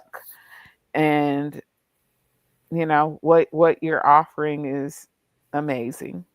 Thank you. Yeah, I'm excited for just all of the winners of this. I mean, it just sounds like you have a way to like open up this very important day. Like, I'm happy that people are donating things because sometimes I pinch myself because I'm like, whoa, I'm like out here trying to help other people, and I never thought I would even be in the situation that I'm at today to be able Mhm, to do that. mhm. And like this, we're just examples, right, of Right, how people can really go into their post-traumatic growth phase, for and sure. how beautiful it is for all of us to lay that example out for everybody. Mhm. And just like one model doesn't fit all, we're examples of that too. Yeah. And I'm what I call still a newer kind of person in this field, but like, yeah, I to be in here in the first place, like it's amazing because I'm no different than my other, in my opinion, like my other survivors, my other colleagues. Like we all have our Mhm, own story. And to me, it's really beautiful to see mhm. how we women just kind of turn it into our own story, right? From their kind of timeline to like our healing. So Right, love it. right. Yeah. That's what I was telling Kathy. I say God sent me to the worst place to meet the best people. And I think about all these amazing people that I've met on my journey. I used to joke with my support group. I'm like, we don't know each other's birthdays. We don't know each other's siblings. We don't even know each other's last names half the time, but we know each other's deepest, darkest, dirtiest secrets. We bypass all the surface stuff and we are Mhm. just in the muck together. Yes, I call this what I say too. For me, and the best way I put it is like betrayal is like a roller coaster I never purchased tickets for. Mm, mm, So like, and it's one of those, you got that drop, right? mm, D-Day drop for me, and then like mhm. the corkscrews, which is going upside down, backwards, and all that. Yeah. So for me, that kind of painted it pretty well. Mhm. Mhm. But I can't believe that, like, in the years I've really been in this world, like, I'm still shocked that today is just the first year, like the first day of what hopefully, and I know to be an annual Mhm. occurrence. Like, Mhm. after all these years, and, it's just amazing because I really think that the more awareness that comes from it, it really minimizes or hopefully eliminates shame that's not betrayed partners to carry, Mhm. you know? Mhm. So, That's right. That's mhm. right. We betrayed partners need support. They need that place, that soft place to land, to rest, to recover. And so many don't get that. I mean, I didn't get that. I was in survival mode, fighting for my life and my children's lives. And I mean, honestly, Steph, I still haven't had it. I still haven't had a soft space. Mm, I am working hard. I am dedicated to being here for my children. I went from staying at home, homeschooling, to working 4 jobs, homeschooling, to coaching full time, doing all the things, still homeschooling. I'm not homeschooling anymore. Last year was the first year in 11 years that I wasn't homeschooling. wow. But yeah, I haven't had a soft place to land yet. Wow. Wow. I'm over here like a soft place to land. Wow. So like in your world, like what would that look like? Like for some partners who might be out there wondering what that looks like for you. I'm Yeah, ready to I say. mean, it would look like being able to take some time off, go to a week or 2 week retreat Wow. and just have somebody take care of me. I'm always, I take care of myself. I build self-care in for myself, but it would be really nice for somebody to take care of me. And being an entrepreneur, if I don't work, I don't get paid. And if I don't get paid, then we don't eat. So, It's a little important. Yeah. right, Right. I do like to eat. So, just having the ability to exhale, right, to not be working on the next thing and the next thing. And I know that day's coming. I have faith, or else I wouldn't be able to keep going because it's exhausting. But yeah, that's why Conrad writing me that letter meant a lot, because I did I didn't get the apology, I didn't get the soft place. It was like fighting for my life and still fighting for my life and still fighting for my life, because my kid's father is still, a problem for me. So, I was just in court all of last year for child support. But I'm supporting my clients. I'm building a business. I'm creating this awareness day. And so those hands, where I can just rest, I'm looking forward to that day. Wow. Wow. Someone to just carry you for a little bit or Yeah. something. You're just like an opportunity to be held and what that like Yeah. must feel like to take it in. I wonder, that makes me question if you've ever really just been able to take in all of what you've done and just this day in general. Like, wow, this No. we got to No. get you there. I know. I'm gonna get there. Right. Like I said, I couldn't keep going if I didn't think I was gonna get there. And I'm very clear. Like my time in Mexico, normally I don't work on vacation, but because this day was coming up and I knew, I had some things to work on, I would work on the balcony or at the beach, or, which is not a bad place to be. But I came back and I told my dad, I said, that's the kind of life I'm meant to have. I need ocean, water, sand, and I'm going to get there. And you So, will be able to provide it. oh, yeah. Oh, yeah. Yeah. That's the thing about it, right? Yeah. I Yeah. just sometimes look back and look at my own journey, and I'm like, I remember those moments where like, how am I ever gonna get there? How am I ever Yeah. gonna like provide this for myself? Like, Yeah. I don't know, but sometimes it's kind of crazy to think back where 2012 was and Mhm. how it is today. Mhm. So, Yeah. mm, Yeah. Thank you for that sweet comment. Somebody commented they need that too, and said thank you for your heart for others. Prayers you have the time to rest and be taken care of. yes, Thank you. I'm in agreement on that. yes. It's coming. And Steph, whenever I get, because I want to do some retreats, I want you to bring your drum and lead us in some sound healing. Yes, we can do a drum circle. I think Mhm. that would be so amazing. I do too. Because we can all bring a wonderful. I like to ask for like a word that just describes somebody, and we put it in the Mhm. middle and we just drum to that word. Mhm. I Mm. think that's beautiful. I would be honored to be invited to that. We might Yeah. be jamming it up for some happy tunes too, and Hey, for some sure. adding some sounds and some drums to it. Yeah, for sure. And when I get my Spanish going, I'm gonna call you for some Spanish practice. That's Yes. what I told my kids. I'm like, if we all learn it together, we can practice with each other. I You know know. this might sound funny, but Lingo is doing a really decent job at Okay. because I went through it just to kind of see because my husband was like, I need to like make sure because being a teacher for your husband, it's different because, like, for me, I'll be like, I don't know, like, I can't teach you right now what you're Right. asking me. Like, I just know that that's wrong. Okay, like, Yeah. I'm not a teacher, so I went through Go deal. figure it out. Yeah, like do your work and figuring it out. Yep. Yeah.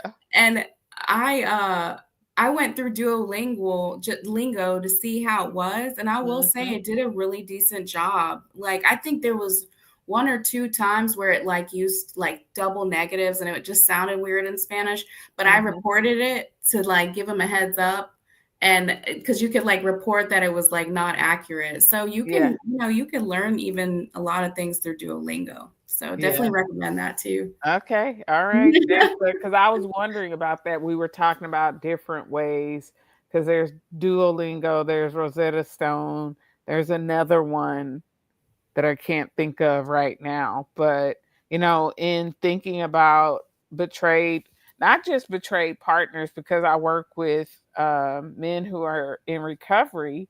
I have some clients who are Spanish speakers, and they heard me on my podcast. I did a podcast called Hello, I'm Black. And several of them commented how they feel that way too, being in support groups. They're the only, person of color. This Mhm. is a very white centric space, and, trying to make it more inclusive for all. So, Yes, imagine a non-English speaking client, because you have a Spanish group, right? I do. I have Latinas Unidas. That's Monday, Mm-hmm. 11 Central. It is for anyone who's Spanish speaking, bilingual, Spanglish. People like me, we have Spanish speaking parents migrated here, anybody, even clients in other countries. We're all in, that's what it's for. So, Mm-hmm. I yeah. love it. I think, and one of the things too that I have been recently kind of doing is I'm like a almost like a translator supporter within even the disclosure process because Mm-hmm. to think about and the way I supported this situation, I was kind of like the sounding board for right when disclosure hit because Mm. the trade partner, she was bilingual, but Spanish was her first language. So, in this situation, I was the typer, the interpreter in Mm-hmm. live time during disclosure to communicate with their professional. But Mm-hmm. also after disclosure was done, she was just trying to take in what she learned. Mm. And the last thing that she wanted was to be able to translate in her brain, how do I say Yes. such, such, and such in Yes. English so then my professional would understand? So, Yes. really, in that immediate aftermath, I was speaking to her in Spanish while communicating with the professional so they knew what we were talking about, what was coming up for her. Wow. So it was, it's one of these things I think that sometimes isn't considered, right? In a lot of these spaces is Yeah. like, so now someone who speaks Spanish as a main language shouldn't have to also think about, well, how do I translate this? Because Right. there's two things that usually happen. It's landed in a way that's naturally minimized because a language has to be translated. It loses in translation, Mm-hmm. but also the initial reaction, like the Mm-hmm. emotion that really happens from the impact, is now lost because the brain's processing how to say that in English. Mm-hmm. So I think that that shouldn't be stolen, right? So Yeah. I'm trying to create more awareness and see how maybe we can support in these different nuanced spaces. Yeah. Love that you What a bring. gift. What a gift. Thank you. You Yeah, I'm are. still You are. learning to see, but Yeah. that's kind of how it is, though. I feel like we're all pioneers in here. For real. For real. We're in an uncharted territory. There's a lot to learn. Yeah. Somebody said they want a drum. So yeah, send me that link so I can Oh, let I people will. know. And Yeah, tell I people will. how to find you. Like, how do they, if they want to do a session with you, how do they find you? So for the complimentary, well, I do No, offer that. yeah, I'm gonna offer that, Okay, but like, okay. Yeah, so intensivehope.com would be like where you go to the team section. You could see me Mm-hmm. on there. And then you would be able to like book through there. There's like a coaching section on intensivehope.com and you'll Mm-hmm. see my name on there. Yeah, So that's awesome. it seems like an easier website. I can send that though, just in case too. Mm-hmm. Mm-hmm. Yeah. I'm gonna put it in the chat as a matter of fact. Intensivehope.com. hmm And then you'll click on the coaching, and that's exactly like in the coaching, it'll say like get me started, and then Mm-hmm. you'll get to click on your person there. So Hope.com. I'm misspelling. I'm tired. That's my body saying it, time to rest. it is time to rest. I have one more. Well, I should say I have two more. I'll be live on TikTok because I couldn't figure out how to get this and that. I need two devices because TikTok doesn't play well with other platforms. But and then I'll be leading a conversation with Dr. Kathy Nickerson tonight at 7 Central. So Nice. I'm gonna take a break Take a and break. go get some dinner Yes. and just celebrate what an amazing day it's been. Thank you so much. I really, really, really appreciate you and your thoughtfulness, your kindness, your creativity. And I wish there was better light so people could see your beauty. But It, it's all right. I'm actually okay with well, she's beautiful, y'all. She's being Oh, humble. She's being thank humble. you. You're Yeah. beautiful too, and this is beautiful work you're doing. Seriously, thank you so much for this. And thank you for everybody and for any betrayed partners out there. Just remember, there is hope, there is healing. We've got this. We're a sisterhood. We get it, right? And that's Yeah, what we're here for. So that's right. That's thank you right. so much. Thank you, Steph. Have a good day. Have a Okay. good day. Okay. Bye. Bye bye. All right, guys. Thank you for being a part of this first ever Intimate Partner Betrayal Awareness Day. Like I said, I'm closing down the live for now, but this is a movement towards something much bigger than I think I even realize at the moment. And if you want to be a part of the movement, I need all the help I can get. If you're a betrayed partner who has time or wants to donate, $4, $8, $12, $1. It doesn't have to be a lot. If everybody does a little bit, then a lot will get done. So be a part of the movement. This is about justice. This is about restoring wrongs and making them right. This is about changing the narrative around betrayal. If you post and you want to represent us, hashtag change the narrative, hashtag Intimate Partner Betrayal.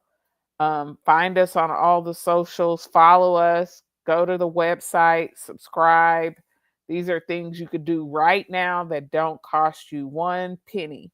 But whatever you can do to help spread the word, to be a part of the movement, let's do it together. Thanks for those who donated their time and energy, people who are donating resources.